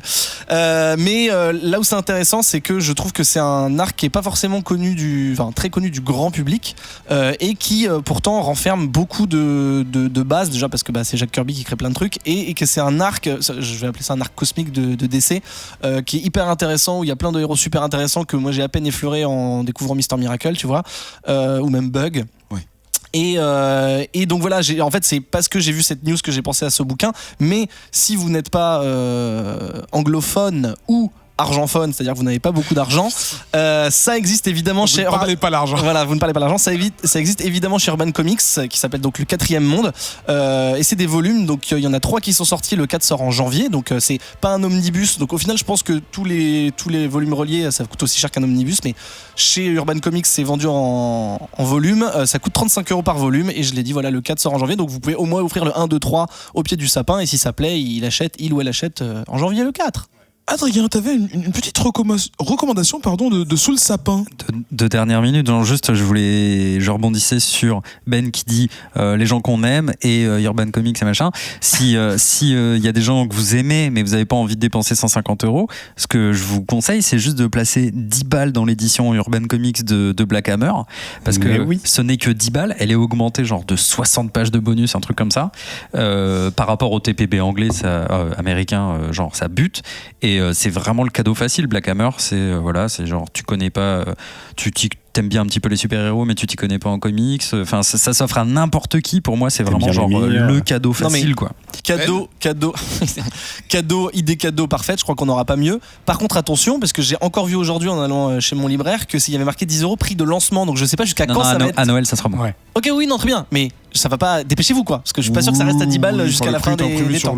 Mais c'est validé de ouf, Black Hammer. Il y a Moonshine aussi à 10 €. Non mais enfin entre les deux, je pense que chez Urban, il y en a une chier. Oui, bien sûr, mais après entre les deux, tu vois, Black Hammer c'est vraiment ultra grand public et tu peux initier n'importe qui. Complètement. Moonshine c'est déjà un petit peu plus. Enfin, j'adore Moonshine, achetez Moonshine, mais. Pardon, excuse-moi, Queutrus. Oui, bonjour. Bonjour, Kitrus. Oui, moi je voulais parler des intégrales collector que Urban Comics a sorti pour ses 5 ans d'anniversaire. C'est la fête à Urban. C'est clair. C'est la fête à Urban. Je vous jure, ils ne nous ont pas contactés. Ouais. Alors ils en ont sorti 5 avec des couvertures magnifiques, tu sais, sans le titre, juste avec marqué Urban, avec une illustration pas inédite, mais enfin c'est vraiment très beau. Alors il y a Batman, la cour des hiboux, un must-have. Trop beau. Il y a Punk Rock Jesus. Trop beau. Death Reaper. Jesus Christ. Trop beau. Dont Eva a parlé il y a pas longtemps. C'était Eva qui en parlait, je crois. Il y a Watchmen. Trop beau. Alors la base, achetez-le parce qu'il y a Doomsday Clock qui sort et ça défonce, je l'ai déjà dit. Et Justice League, la guerre de Darkseid, mais ça je le connais pas par contre. Et c'est des intégrales à 39 €. Voilà. Ça va, mais pour les avoir des beaux vus objets. chez, je jure que je fais pas de la pub, mais chez Central Astro Comics. et chez Central, et ben moi je trouve que les éditions françaises sont bien plus jolies et bien plus bibliothécables que les versions US qui sont parfois bibliothécables. Et ouais, c'est un terme de libraire que je viens d'inventer, mais le papier utilisé est ouf, il est déjà épais, non mais surtout ils ont le sens de la collection en fait. Quand on a plein en fait, c'est joli. trop bien Voilà, de les avoir toutes des séries les unes à côté des autres chez Urban. Exact. Ben, comme t'as encore des Je sais propositions, pas, c'est pas, on tourne pas, c'est pas ça, mais ça va autour de ça. Ben, maintenant. donc Ah, d'accord, il veut absolument que ça parce marche. qu'il y a plus de choix chez toi. Très bien. En fait, je voulais parler d'un petit auteur qu'on connaît pas trop, auteur-dessinateur, qui est pas vraiment connu, donc du coup, je me permets de le mettre en avant. C'est Mike Mignola. Qui Et quelle raclure, celui-là. Écoutez, non mais j'explique mon choix. En mai de cette année, donc ça fait pas si longtemps, est sorti un recueil de tous les travaux de Mike Mignola avant, pas forcément avant qu'il soit connu, mais en tout cas avant qu'il ait ses grosses séries et que ce soit le daron, tu vois. Avant ses premières publications officielles. Ouais, et ses grosses séries genre Hellboy, BPRD, etc. Quand il travaillait notamment pour DC Comics, et c'est le sujet de ce bouquin qui s'appelle DC Universe by Mike Mignola, tout simplement. Donc aucune excuse de ne pas le trouver, tu vas me le donner. Tu l'as ? C'est rouge même. Oui. Ah, mais tu l'as dans ta boutique. Oui. Tu l'as pas en ta possession. On me l'a peut-être offert, je sais plus. Bah, tu vas me le donner. Okay. Parce que tu donnes... En fait, c'est de la confiture au cochon. Donc, ça regroupe notamment des histoires de Superman, d'Action Comics, de Batman, de Swamp Thing. Oh, Swamp Thing, pas Mac Mignola. Voilà. Et il y a évidemment une chier de bonus, des croquis, des covers. De Mac Mignola. Voilà. Des quoi ça ? Des croquis de Mac Mignola. Oh ouais, bien sûr. Bah oui, c'est le sujet du livre. Oui. Oui. Pas sûr qu'il y ait des croquis de Jeff Lemire dans ce Non. truc. Bref, ça comporte 400 pages. Donc c'est un joli bouquin. De qui ? De Mac Mignola. Ah oui, voilà, merci. Et ça coûte 30 balles. Donc genre le rapport prix-page. Genre pour Mac Mignola, 30 balles, mec. Non mais sérieux. C'est... Bref, non, achetez-le. C'est un pur Et bouquin. par contre, c'est en VO. Et aujourd'hui, j'ai tweeté... Avec Alors cette arrête voix. cette voix tout de suite. J'ai tweeté sa voix de tweet. J'ai demandé sur Twitter. J'ai demandé à Urban Comics s'ils comptaient le sortir en français et ils m'ont répondu. T'as répondu. Pas du tout. Non. Et Non, ils m'ont pas répondu. mais t'es qui, toi ? Je pense qu'ils ont autre chose à foutre. En parlant de gens qui répondent. Ah bah je pense le garder pour la fin. Ok, mais c'est d'accord, vrai, ok. David Rubin Non, m'a répondu oh, sur Twitter. Non, je le redirai à la fin. Donc 400 pages pour 30 € et non 30 pages pour 400 €. Attention. On se Donc, calme. C'est un très beau livre pour les fans de Mignola ou non, puisque tout le monde sait que c'est magnifique. Samantha, Sam. Oh la vache Je voulais essayer Samuel et machin. Bah, bisutage ou quoi ? D'accord. Bisutage. Tu voulais nous parler de sélection pour les plus jeunes. Oui, ouais, et j'espère que c'est vraiment bien. La série est très bien. Les deux albums, non, les albums sont bien. Ça s'appelle Croque-Mitaine, c'est chez Glénat Comics. Pour Noël, c'est peut-être pas le mieux. J'aurais peut-être dû les choisir pour Halloween. C'est pas grave, ça passe. C'est assez dur, mais c'est très beau. Ça parle de l'évolution de l'âge de l'enfance à l'âge adulte. Dans un récit très dur, puisque le petit garçon perd ses parents dès le début du récit. Voilà. Ouais, en fait, Ça va chialer sous le sapin. Voilà, c'est ça. Mais c'est très très beau. Parce qu'on va partir. Et c'est très bien construit. C'est vraiment chouette. Moi, je le conseille à tous les parents un peu progressifs. Ouais, voilà, tout à fait, qui n'ont pas peur de se voir mourir dans les yeux de leurs enfants. Il y a la brigade des cauchemars d'ailleurs. On est passé dans les Enfin, années qui est vachement bien pour les enfants. Je vois quelques trucs sur Google Images. Effectivement, il y a des yeux rouges et des dents pointues. Et c'est beau. Ah oui, c'est beau, c'est magnifique. C'est les enfants aujourd'hui, hein. Oh, c'est pas du Naruto Shippuden en tout cas. Oh le mec, il nique les mangas. T'as réussi à le placer, c'est un défi, c'est ça. T'as parié avec non, c'est parce que je compare, tu sais, la violence en fait, et comme mes gamins regardent ça, je me dis que ça leur fait pas peur non plus en fait. Voilà, c'est tout, merci. C'est tout pour lui. Et donc, tu me demandes mon troisième choix, bien sûr, de cadeau pour Noël. Magnifique transition. On n'a plus besoin de toi, Eric. C'est vrai. Eh bien, quelque chose d'un peu passe-partout, d'un peu facile Un nain, donc pour les gens qui ne s'y connaissent pas en tu te comics calmes. et tout ça. Pardon. La DC Comics encyclopédie. Alors rien de vraiment nouveau à part que c'est mis à jour, c'est augmenté. Tu parles d'alphabétique. C'est pas faux, ça. Bien C'est joué. important, c'est important. Donc voilà, une encyclopédie sur tout l'univers de DC, les mondes, les auteurs, non pas les auteurs, pardon, les héros, etc. Donc pas très original, je l'avoue, mais c'est très bien fait. Le bouquin est magnifique et pour tous ceux qui veulent se faire un peu une culture sur DC, c'est un beau cadeau à offrir. C'est un peu cher, mais c'est très gros. Ça coûte 50 balles. Oh, ça va. C'est une encyclopédie, hein. C'est comme les. C'est pour les gens qu'on aime moyennement. Enfin, moins qu'à les Omnibus. Non, c'est ça, c'est pour avoir une image, quoi. Je sais pas comment prendre ce. C'est dur quand même. Non, mais enfin, après, chacun a le budget qu'il a, mais là, on parle quand même de beaux livres à chaque fois. Oui, donc, il y a ça forcément un prix. Sinon, évidemment, comme tu vois, Adrien avait l'idée de Black Hammer à petit prix, il y a 1 million de comics qu'on peut conseiller à petit prix. Tu vas nous parler rapidement du prochain DVD. Ou Blu-ray, comme on veut, ça dépend quel que soit notre équipement. En fait, pour moi, c'est tout simplement, je pense, la meilleure série tirée de comics de cette année. Ok. Et peut-être une des meilleures séries tout court, c'est dans mon top 5, je pense, c'est Légion. Légion de Fox, qui raconte donc la vie... Quoi ? De Fox. Ah oui, mais je l'ai pas dit. Qui raconte donc la vie du personnage de Légion, qui est un mutant, ce n'est pas un secret. Et il est tout seul.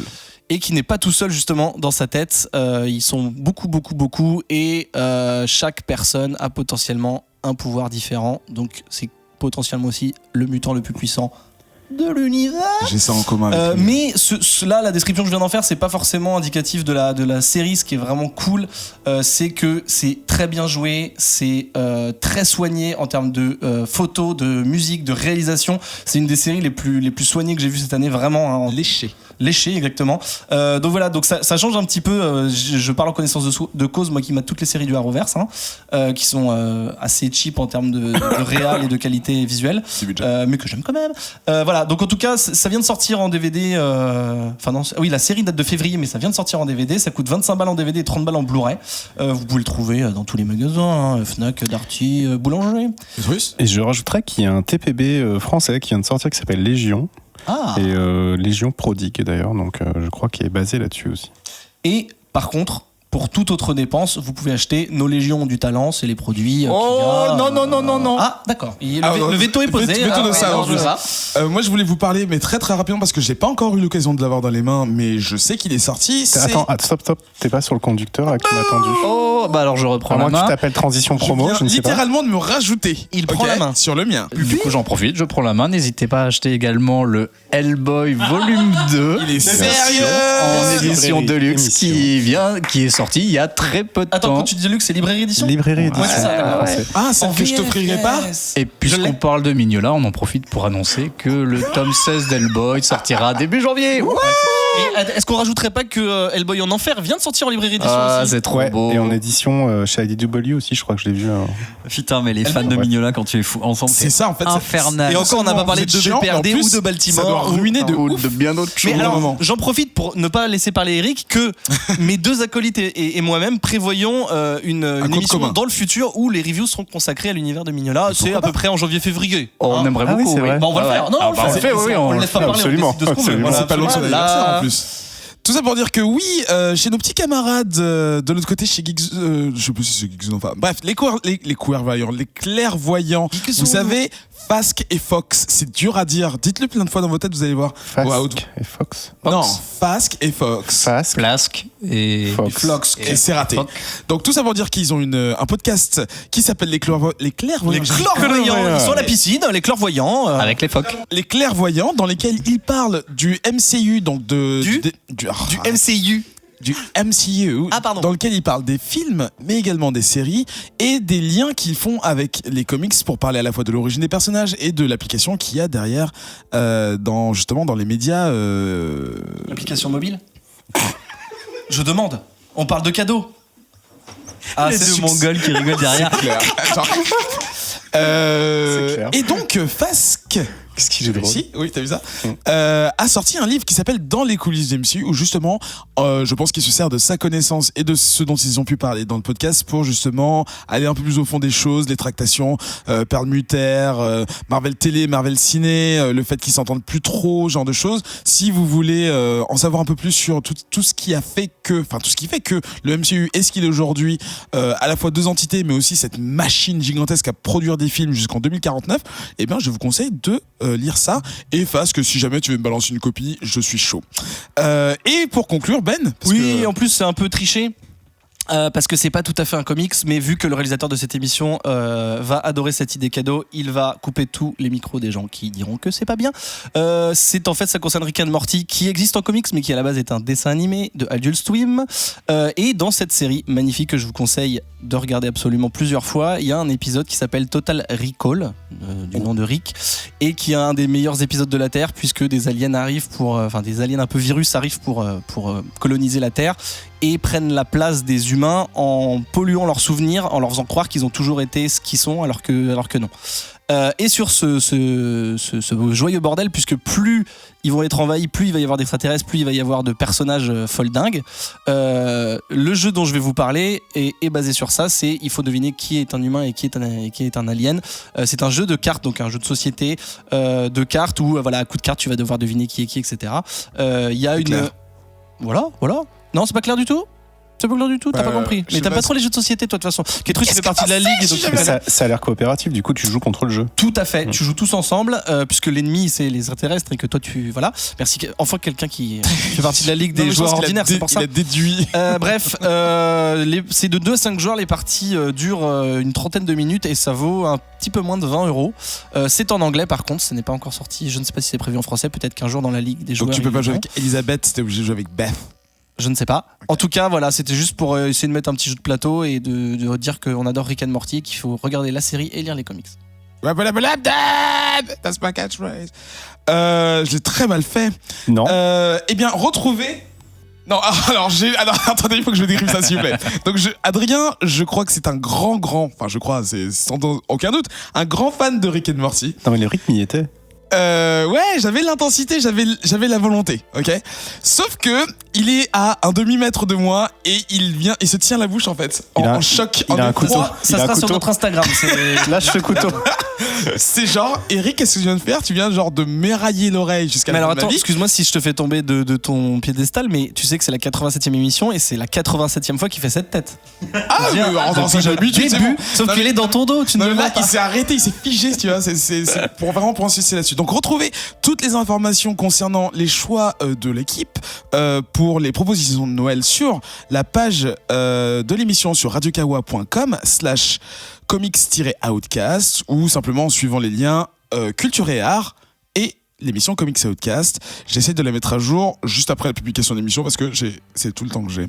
Sur ce, on se retrouve dans un petit instant pour parler de The Punisher. À tout de suite. Vous aimez les émissions produites par Radio Kawa et vous aimeriez pouvoir nous donner un petit coup de pouce? Rendez-vous sur patreon.com/radiokawa et devenez mécène de nos émissions en public, de notre nouveau matériel et de bien d'autres projets visant à améliorer le Radio Kawa que vous connaissez et que vous aimez.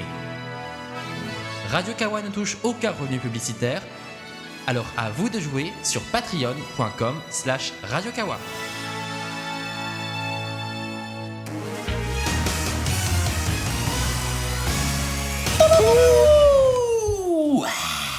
En fait, je crois que j'avais déjà menacé une fois, mais je pense qu'un jour, on va faire une émission uniquement bruitée à la bouche. On attend. Hein.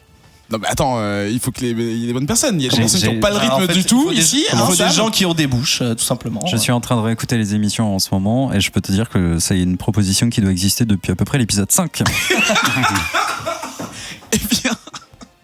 Veuillez manifester votre intérêt sur les réseaux sociaux en mettant 5 étoiles sur, il a fait exprès, sur iTunes. Voilà. HLB, hors les bulles, bien fait. On a foutu partout. Hors les bulles, c'est l'émission. La partie de l'émission où on parle des comics mais qui n'en sont pas réellement. En l'occurrence, aujourd'hui, on va parler d'une série. Il s'agit de The Punisher qui est paru sur Netflix, la plateforme de streaming en ligne, le 17 novembre de cette année. Tu peux me dire une plateforme de streaming pas en ligne? Non, je demande. C'est un mec avec des pages qui dépassent très C'est vite. ça, comme tu les streams. Et qui fait donc suite aux autres séries produites conjointement avec Marvel, dont Daredevil et Defenders, mais je vais pas citer les autres parce qu'elles sont pas toutes notables. Alors du coup, l'équipe, avant même de rentrer dans le vif du sujet, est-ce que quelqu'un compte spoiler ce soir? Parce que je vous préviens, j'ai rien vu, à part les 2 premières minutes. Oh, bah ça va être Parce dur. que vous avez débattu et je suis pas sûr Mes que vous petits soyez camarades d'accord sont peut-être maintenant. pas Parce d'accord, que... mais moi je suis persuadé qu'on peut parler clairement de la série et donner notre impression sans spoiler quoi que ce soit. Donc j'aurai le droit de balancer des claques si quelqu'un... Ah bah non, peut-être qu'ils sont pas d'accord et qu'eux vont spoiler. Quelqu'un peut nous présenter la version du personnage qu'on a vu avant dans Daredevil? Eh bien, si vous avez vu la saison 2 de Daredevil, vous savez que la meilleure / seule chose bien, la meilleure bien chose de cette saison, c'était le personnage du Punisher joué par John Bernthal. Frank Castle. Voilà, donc en fait, on le prend pas tout à fait juste après. Mais déjà on le prend pas, on ne prend pas le Punisher déjà, effectivement. On le reprend, on le découvre quelques temps après, où en fait il a un peu raccroché le gilet pare-balles avec une tête de mort dessus, et il essaye de vivre sa vie un petit peu. Il bosse dans un chantier, il broie du noir et des murs aussi, en ressassant un peu la mort et la perte de sa famille. En gros, il faut pas le faire chier, mais il en chie de ouf. Il a une vie de merde, hein, clairement. Et voilà, et on le prend donc à ce moment-là, et il va découvrir que tout ce qui s'est passé, les événements qui lui pourrissent la vie depuis qu'il a perdu sa famille, ne sont pas forcément ce qu'il croyait, et qu'il y a anguille sous roche, et qu'il y a sûrement les responsables. Il pensait avoir buté tout le monde, mais c'est pas forcément le cas. Donc il remonte la source. C'est plus compliqué que ça. Du coup, alors je pense pas que tout le monde était là lors de l'émission dans laquelle on a parlé de Daredevil saison 2, mais est-ce que vous avez aimé donc cette prestation, la représentation du personnage avant cette série? Ah oui, ouais, c'était l'un des personnages les plus intéressants de Daredevil, comme disait Ben. C'était, il y avait un côté humain malgré une grande fragilité. Il y avait un personnage vraiment perdu et en même temps très dur, très très droit dans ses bottes. Il a ses règles, même si elles sont plus que abondantes. Ouais, c'est ça. Ouais. Je demande. Sérieusement. Ah, petite check du réalisateur. Non, mais je suis d'accord avec toi. Il a un code. Il a un code. Ouais, on peut le discuter énormément, mais je pense qu'on s'est tous retrouvés dans cette situation à se demander qu'est-ce qu'on ferait si on était dans une situation pareille et avec un Uzi quoi. Il y a quelque chose d'humain, ouais. C'est vrai. Et du coup, Ketrus aussi. Pardon. Dans Daredevil 2 Oui, rapidement. Est-ce que tu avais aimé la représentation du perso par rapport aux comics? Complètement, je trouvais en plus que l'acteur collait très très bien au personnage. C'était renforcé aussi par le fait que le reste de la série, quand c'était les autres personnages, à part Elektra que moi j'ai bien aimé, c'était un peu chiant et cucu. Et donc en fait c'était un peu c'était rafraîchissant d'avoir les scènes avec le Punisher. Oui, pardon, je voulais juste, parce qu'en fait j'ai commencé ma phrase tout à l'heure, je me suis égaré. Pour ceux qui n'ont pas vu Daredevil saison 2 et qui ne savent pas du tout qui est le Punisher, je peux le dire vite fait. Donc c'est un vétéran de la guerre, à la base c'est le Vietnam, mais ils ont avancé pour être à notre époque, donc Afghanistan, qui est évidemment broyé mentalement et physiquement par la guerre, et qui va perdre sa femme et sa fille, son fils aussi, il a 2 enfants, et qui va évidemment donc partir en vrille et punir les gens, défoncer tout le monde pour sa vengeance. Mais comme l'a dit très bien Sam, c'est pas juste un mec qui est as de la gâchette.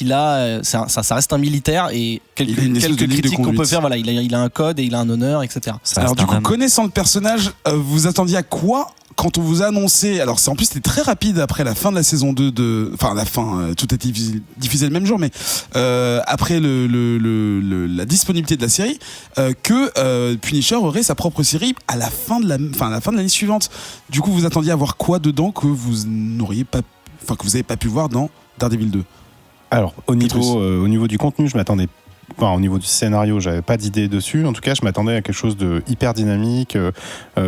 Ce qu'on avait vu en fait dans la saison Daredevil saison 2. D'accord. En plus, le trailer qui avait été diffusé, je crois, à la San Diego Comics Con était très, très dynamique, hyper rock et tout ça, avec beaucoup d'action. Donc je m'attendais à un truc qui cartonne et qu'envoie la purée, quoi. Chose. Vous finissez oui, pardon. Et en fait, c'est pas du tout ça. D'accord. Si tu voulais, tu veux qu'on aille plus loin. Non, parce que je sais pas. Non, c'est en négatif ou pas? Non, je dis pas du tout ça en négatif. Non, justement. je demande. Justement, moi je m'attendais à une série, en tout cas hyper musclée, avec un Punisher encore plus vengeur que d'habitude et qui va péter des gueules à des mafieux et compagnie. Et c'est pas du tout ce qu'on nous a fourni. Et c'est tant mieux. D'accord. Sam, pareil, du coup, tu t'attendais à voir quoi Bah pareil, je savais pas du tout où est-ce qu'ils allaient emmener le personnage, j'avais pas d'attente particulière, je me demandais vraiment ce qu'ils allaient faire et c'est assez fou, c'est... Bon allez, on se lance. C'est extrêmement violent. Ah voilà. Ouais, il faut en parler. Et j'en parlais avec Adrien au fur et à mesure de mes visionnages. Et dès l'épisode 3 ou 4, il me disait c'est ultra violent, c'est fou. Et en fait, ça ne fait qu'escalader au fur et à mesure. C'est de l'hémoglobine, c'est de la baston, c'est très dur. C'est pas à regarder avec des enfants. Ça t'a surpris d'une série Marvel, justement, avec le côté Disney, où justement ils essayent parfois dans les films de cacher que des gens se blessent parfois en mettant pas de sang. Et là, à la télé, ils se lâchent. Pour le coup, ouais, sur le côté Netflix, ils sont dans un univers qui est très sombre, très dur, des personnages assez torturés. Et là, on a un côté en plus très, très réaliste. On n'a pas de super pouvoir chez le Punisher. On a quelque chose qui me fait penser à Rambo, quelque part, le vétéran qui revient, qui ne sait pas où il est placé. Qui sait pas ce qu'il doit faire réellement, qui est perdu, qui cherche une cause absolument, qui cherche parce qu'au début de la saison, quand il a pas de cause, il pète des murs jusqu'à pas d'heure, il se couche, il se réveille avec un cauchemar de sa femme qui se fait tuer sous ses yeux et il retourne bosser et voilà, il vit pas sans cause. En fait, c'est ça qu'on découvre assez rapidement, c'est que on sait qu'il est, je l'ai dit, il est pourri par la guerre à tous les niveaux, mentalement, physiquement. Et effectivement, avant qu'il ait une raison de faire péter sa colère et de punir les gens, clairement, le mot est vraiment bien adapté. Il souffre et en fait, quand il va trouver sa croisade, qu'elle soit justifiée ou pas, qu'elle soit correcte ou pas, ça va lui permettre de sortir tout le mal-être qu'il peut avoir en lui. Et ce mal-être, il n'y a pas que lui qui l'a, et je trouve que c'est vraiment des points forts de la série, c'est que, comme l'a dit Sam, en citant Rambo par exemple, c'est vraiment le syndrome du soldat, ce que PTSD, je sais pas trop, le post-traumatique de la guerre, qui est vraiment je trouve que c'est traité de façon efficace et élégante, notamment via des séances de discussion un peu de vétérans qui doivent un peu vider leur sac, tu vois, parce qu'ils en ont gros sur le cœur. Et je trouve que chaque vétéran, alors la lumière est pas faite de façon égale sur chacun, mais c'est quand même intéressant, réagit différemment. T'as Frank Castle qui est vraiment en mode machine, t'as son pote Curtis qui lui va justement gérer ses sessions pour aider les autres, t'as son autre pote qui est un businessman et qui a fait business de la guerre. Voilà, il y a plusieurs personnes qui vont gérer ça de façon différente, et je trouve que c'est un choix d'angle hyper intéressant, parce que ils auraient effectivement pu faire juste un mec qui flingue des gens on s'en fout, on n'a pas besoin de raison si on veut du sang, mais ça aurait pas vraiment été intéressant. Et là je trouve que d'avoir pris ce côté là et d'en faire un des points forts de la série, c'est vraiment hyper intelligent. Effectivement, ils auraient pu faire toute la série sur ce qui a été résumé en fait au tout début de l'épisode 1 en peut-être 10 minutes, ce qui est sa chasse et sa quête de vengeance de tous les responsables de la mort de sa famille. Et en fait, pas du tout. C'est résumé en 10 minutes dans un montage assez violent et assez dynamique, assez cool d'ailleurs, tout début de la série. Et en fait, on se retrouve justement avec cet American Sniper, pour faire référence au film, qui est perdu et qui essaie de s'intégrer dans la vie civile sans ne plus être le Punisher. Et tout tourne autour de ça, en fait. Enfin, pas que ça, parce qu'il y a une intrigue principale, évidemment, dans la série, mais tout tourne autour aussi de ce syndrome post-traumatique. Et qu'est-ce qu'un vétéran de la guerre d'Afghanistan, comment on fait pour revenir, quelles sont les difficultés de ces gens-là, que ces gens ont dans la société, ceux qui arrivent à se construire, ceux qui arrivent à ne pas se construire. Il y a un des gamins qui revient, lui il creuse un trou dans son jardin pour se croire encore, tu vois, dans les tranchées, dans les tranchées, dans un trou en Afghanistan, quoi. Et du coup, c'est une série qui nous prend complètement à revers, parce que on s'attend pas du tout à ça pour un Punisher. Et je pense que ça a surpris et ça a déçu plein de gens qui s'attendaient à un Punisher violent et juste revanchard. Il est violent quand même. Oui, non, d'accord, oui, c'est violent. Pas forcément que physiquement. Ça. Et tu parles de Lewis Wilson, et qui a un atout aussi important, parce que On s'est dit très rapidement, c'est encore une série Netflix à 13 épisodes, est-ce que c'est pas une erreur? Et je trouve qu'ils ont été très malins sur la construction, sur le moment de faire intervenir telle ou telle chose qui sont en train de monter aux puissances depuis le début et qui arrive au bon moment. Je trouve qu'on arrive à bien nous tenir en haleine tout du long, c'est assez bien construit. Hein. Tu penses justement, attends, je reviens sur ça, c'est la cadence des autres séries justement à 13 épisodes, elle était vraiment bien scindée, genre jusqu'à 9, et puis après... Ouais, et là, du coup, je trouve qu'ils ramènent des éléments importants qui permettent de rallonger jusqu'à 13 de façon efficace. Meilleur étalage. Ben. Ouais. Justement, la construction est pas du tout pareil. Et Sam, il a dit le mot, c'est monter en puissance, c'est vraiment ça.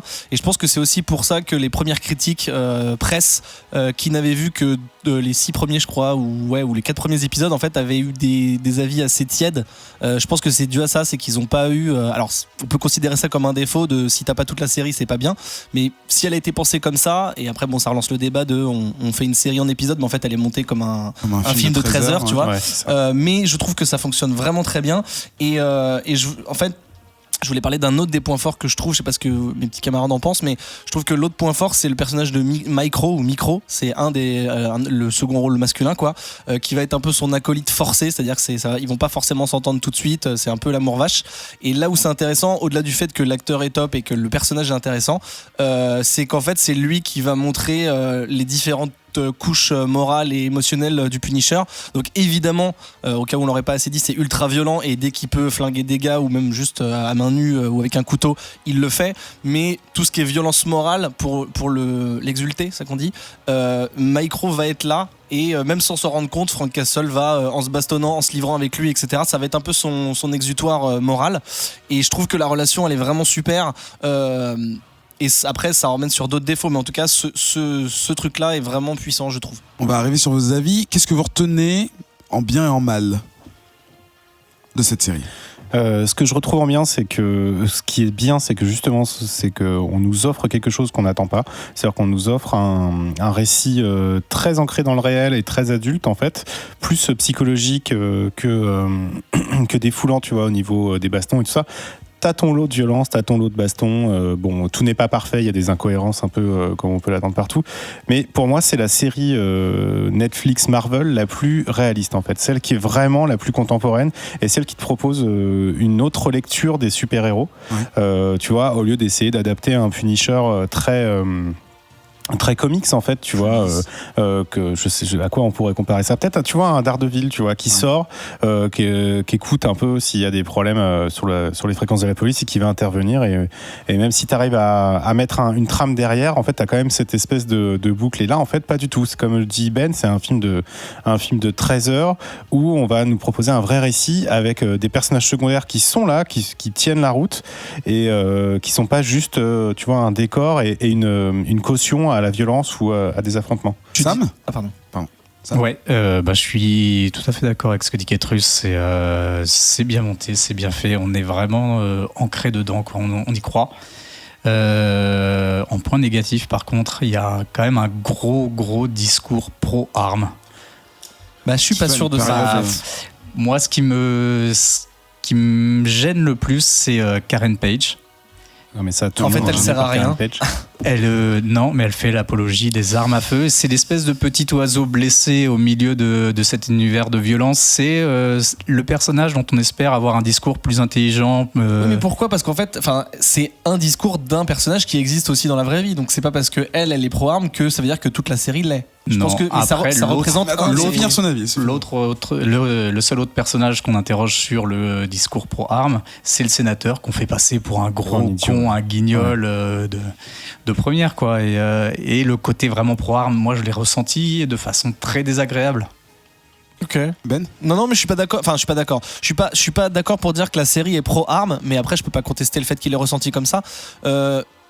Moi je suis plus près de l'avis de Ketrus qui trouve que c'est une série plutôt psychologique et émotionnelle. D'ailleurs quand il dit réaliste, moi je dirais même humaine, quoi. C'est la série la plus humaine de Netflix Marvel.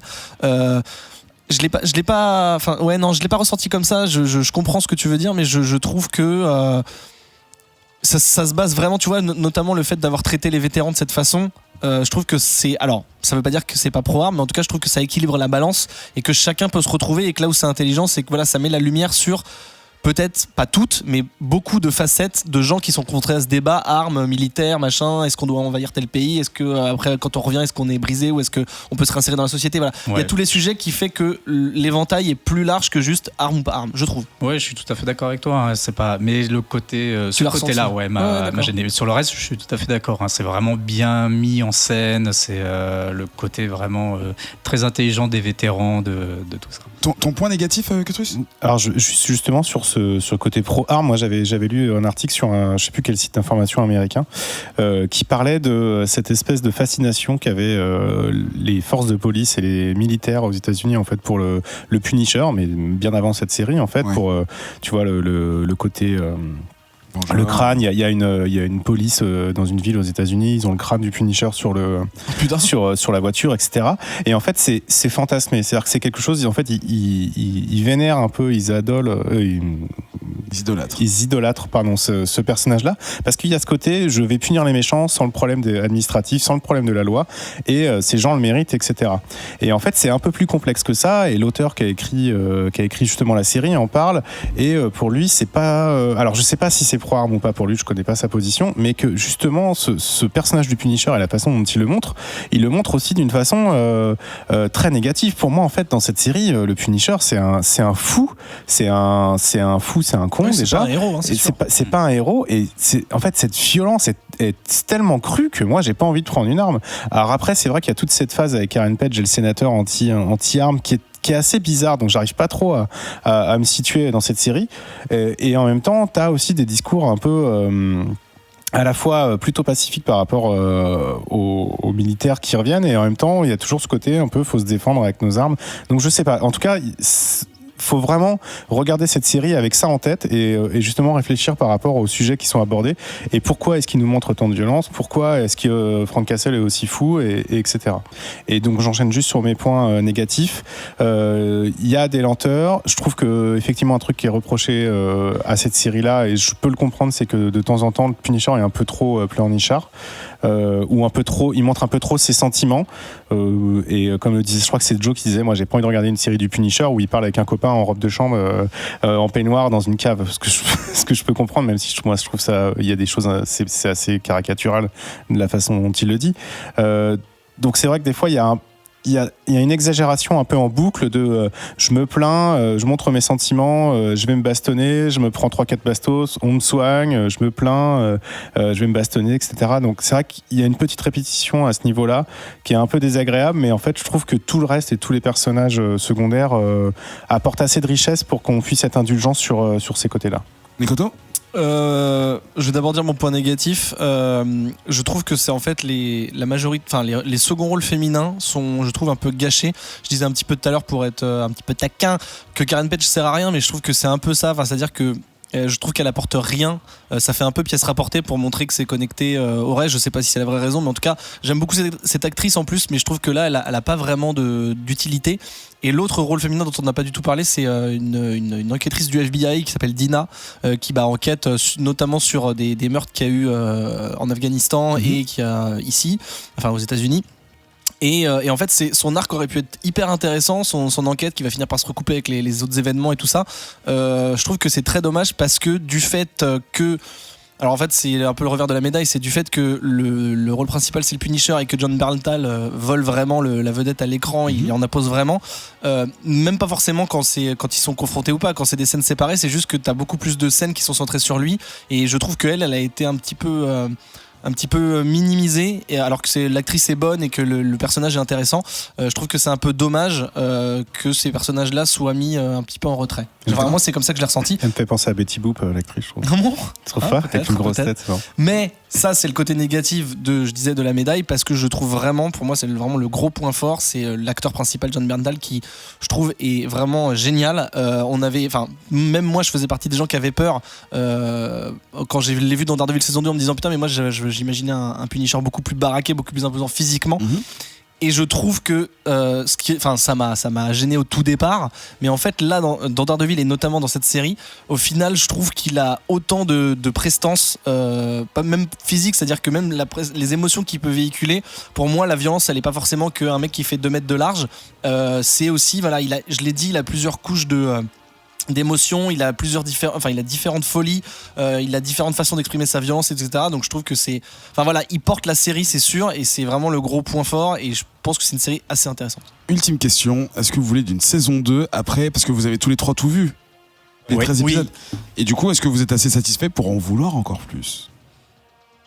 Oui. Oula. Si, je dirais oui, mais je sais pas trop ce qu'ils vont faire. C'est un peu d'ailleurs la peur que j'avais à Daredevil saison 2. À la fin, ça aurait pu se finir comme ça et qu'on voit plus jamais le Punisher ou qu'il soit là juste en caméo.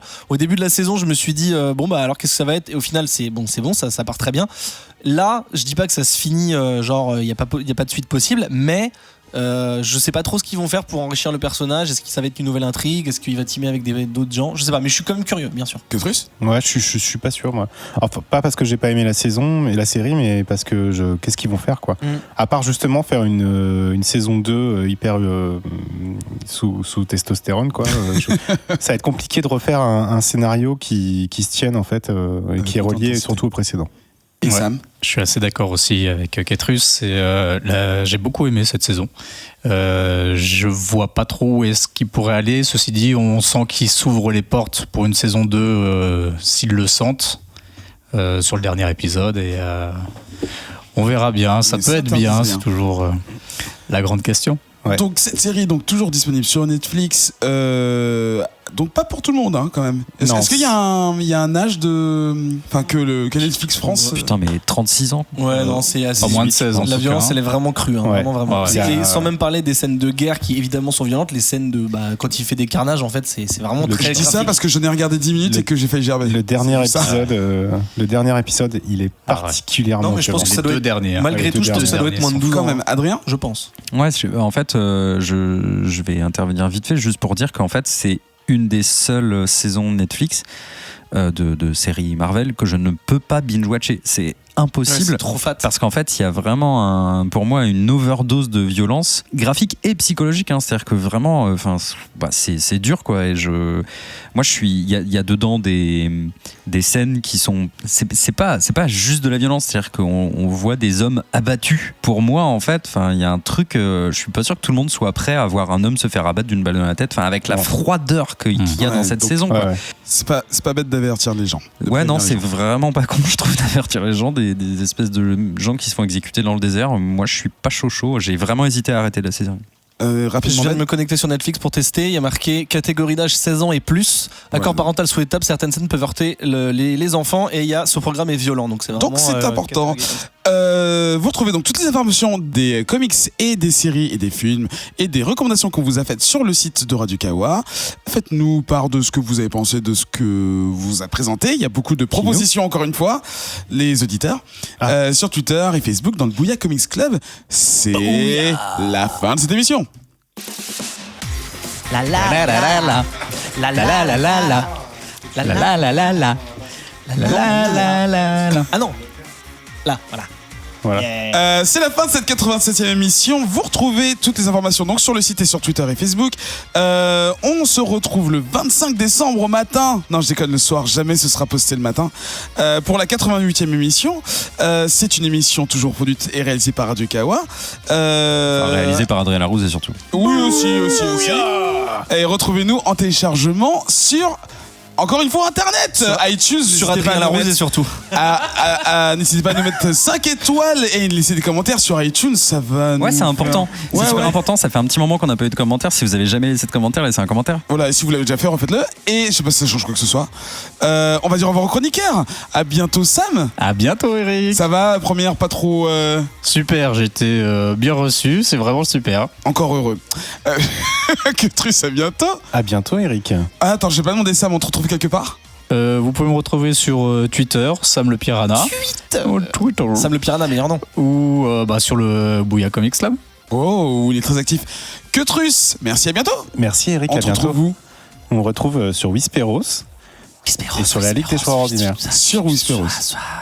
Sur Whisperos, non, dans Whisperos. Alors. Ouais. Il a coupé sa tête.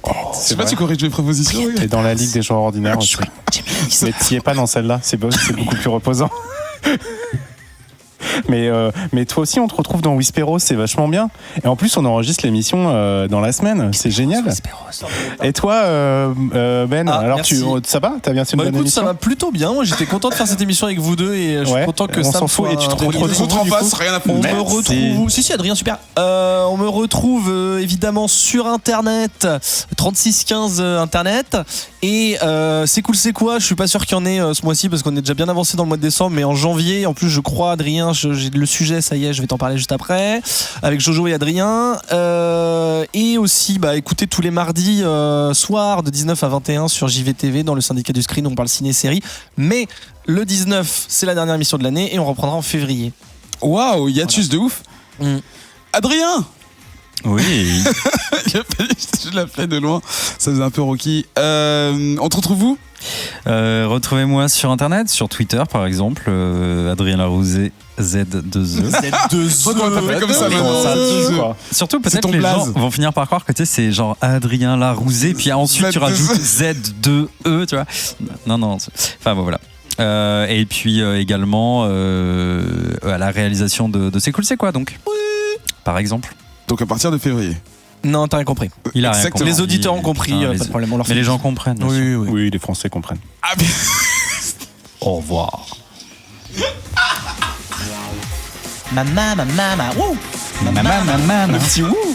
On a hijack le au revoir de Mickey. Et du coup, est-ce qu'on parle vite fait du rachat de Fox par Disney pour la modique somme de 60 €? Ils ont acheté le renard? Oui. Ouais. Non, ils ont acheté Sydney Fox, l'aventurière. C'est surtout c'est Fasque qui doit être deg. Ouais, c'est Laissé sur le carreau. On va enfin avoir des vrais Fantastic Four. Arrête.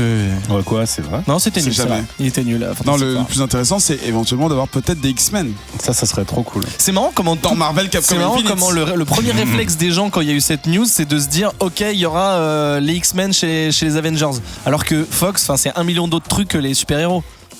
C'est beaucoup de chaînes de télé et tout ça. C'est... Ouais, non, mais voilà, il y aura le droit d'autres trucs. Mais c'est juste que moi, c'est 60 milliards. Attends, nomme-moi franchement un autre truc que Fox a fait qui n'est pas des trucs Marvel.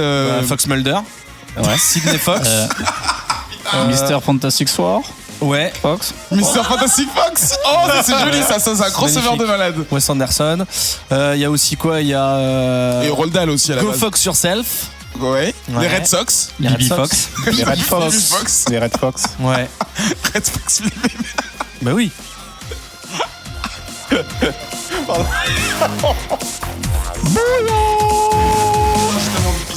Ah, j'ai oublié de dire que David Rubin il m'avait répondu sur Twitter. Ah oui, c'est vrai.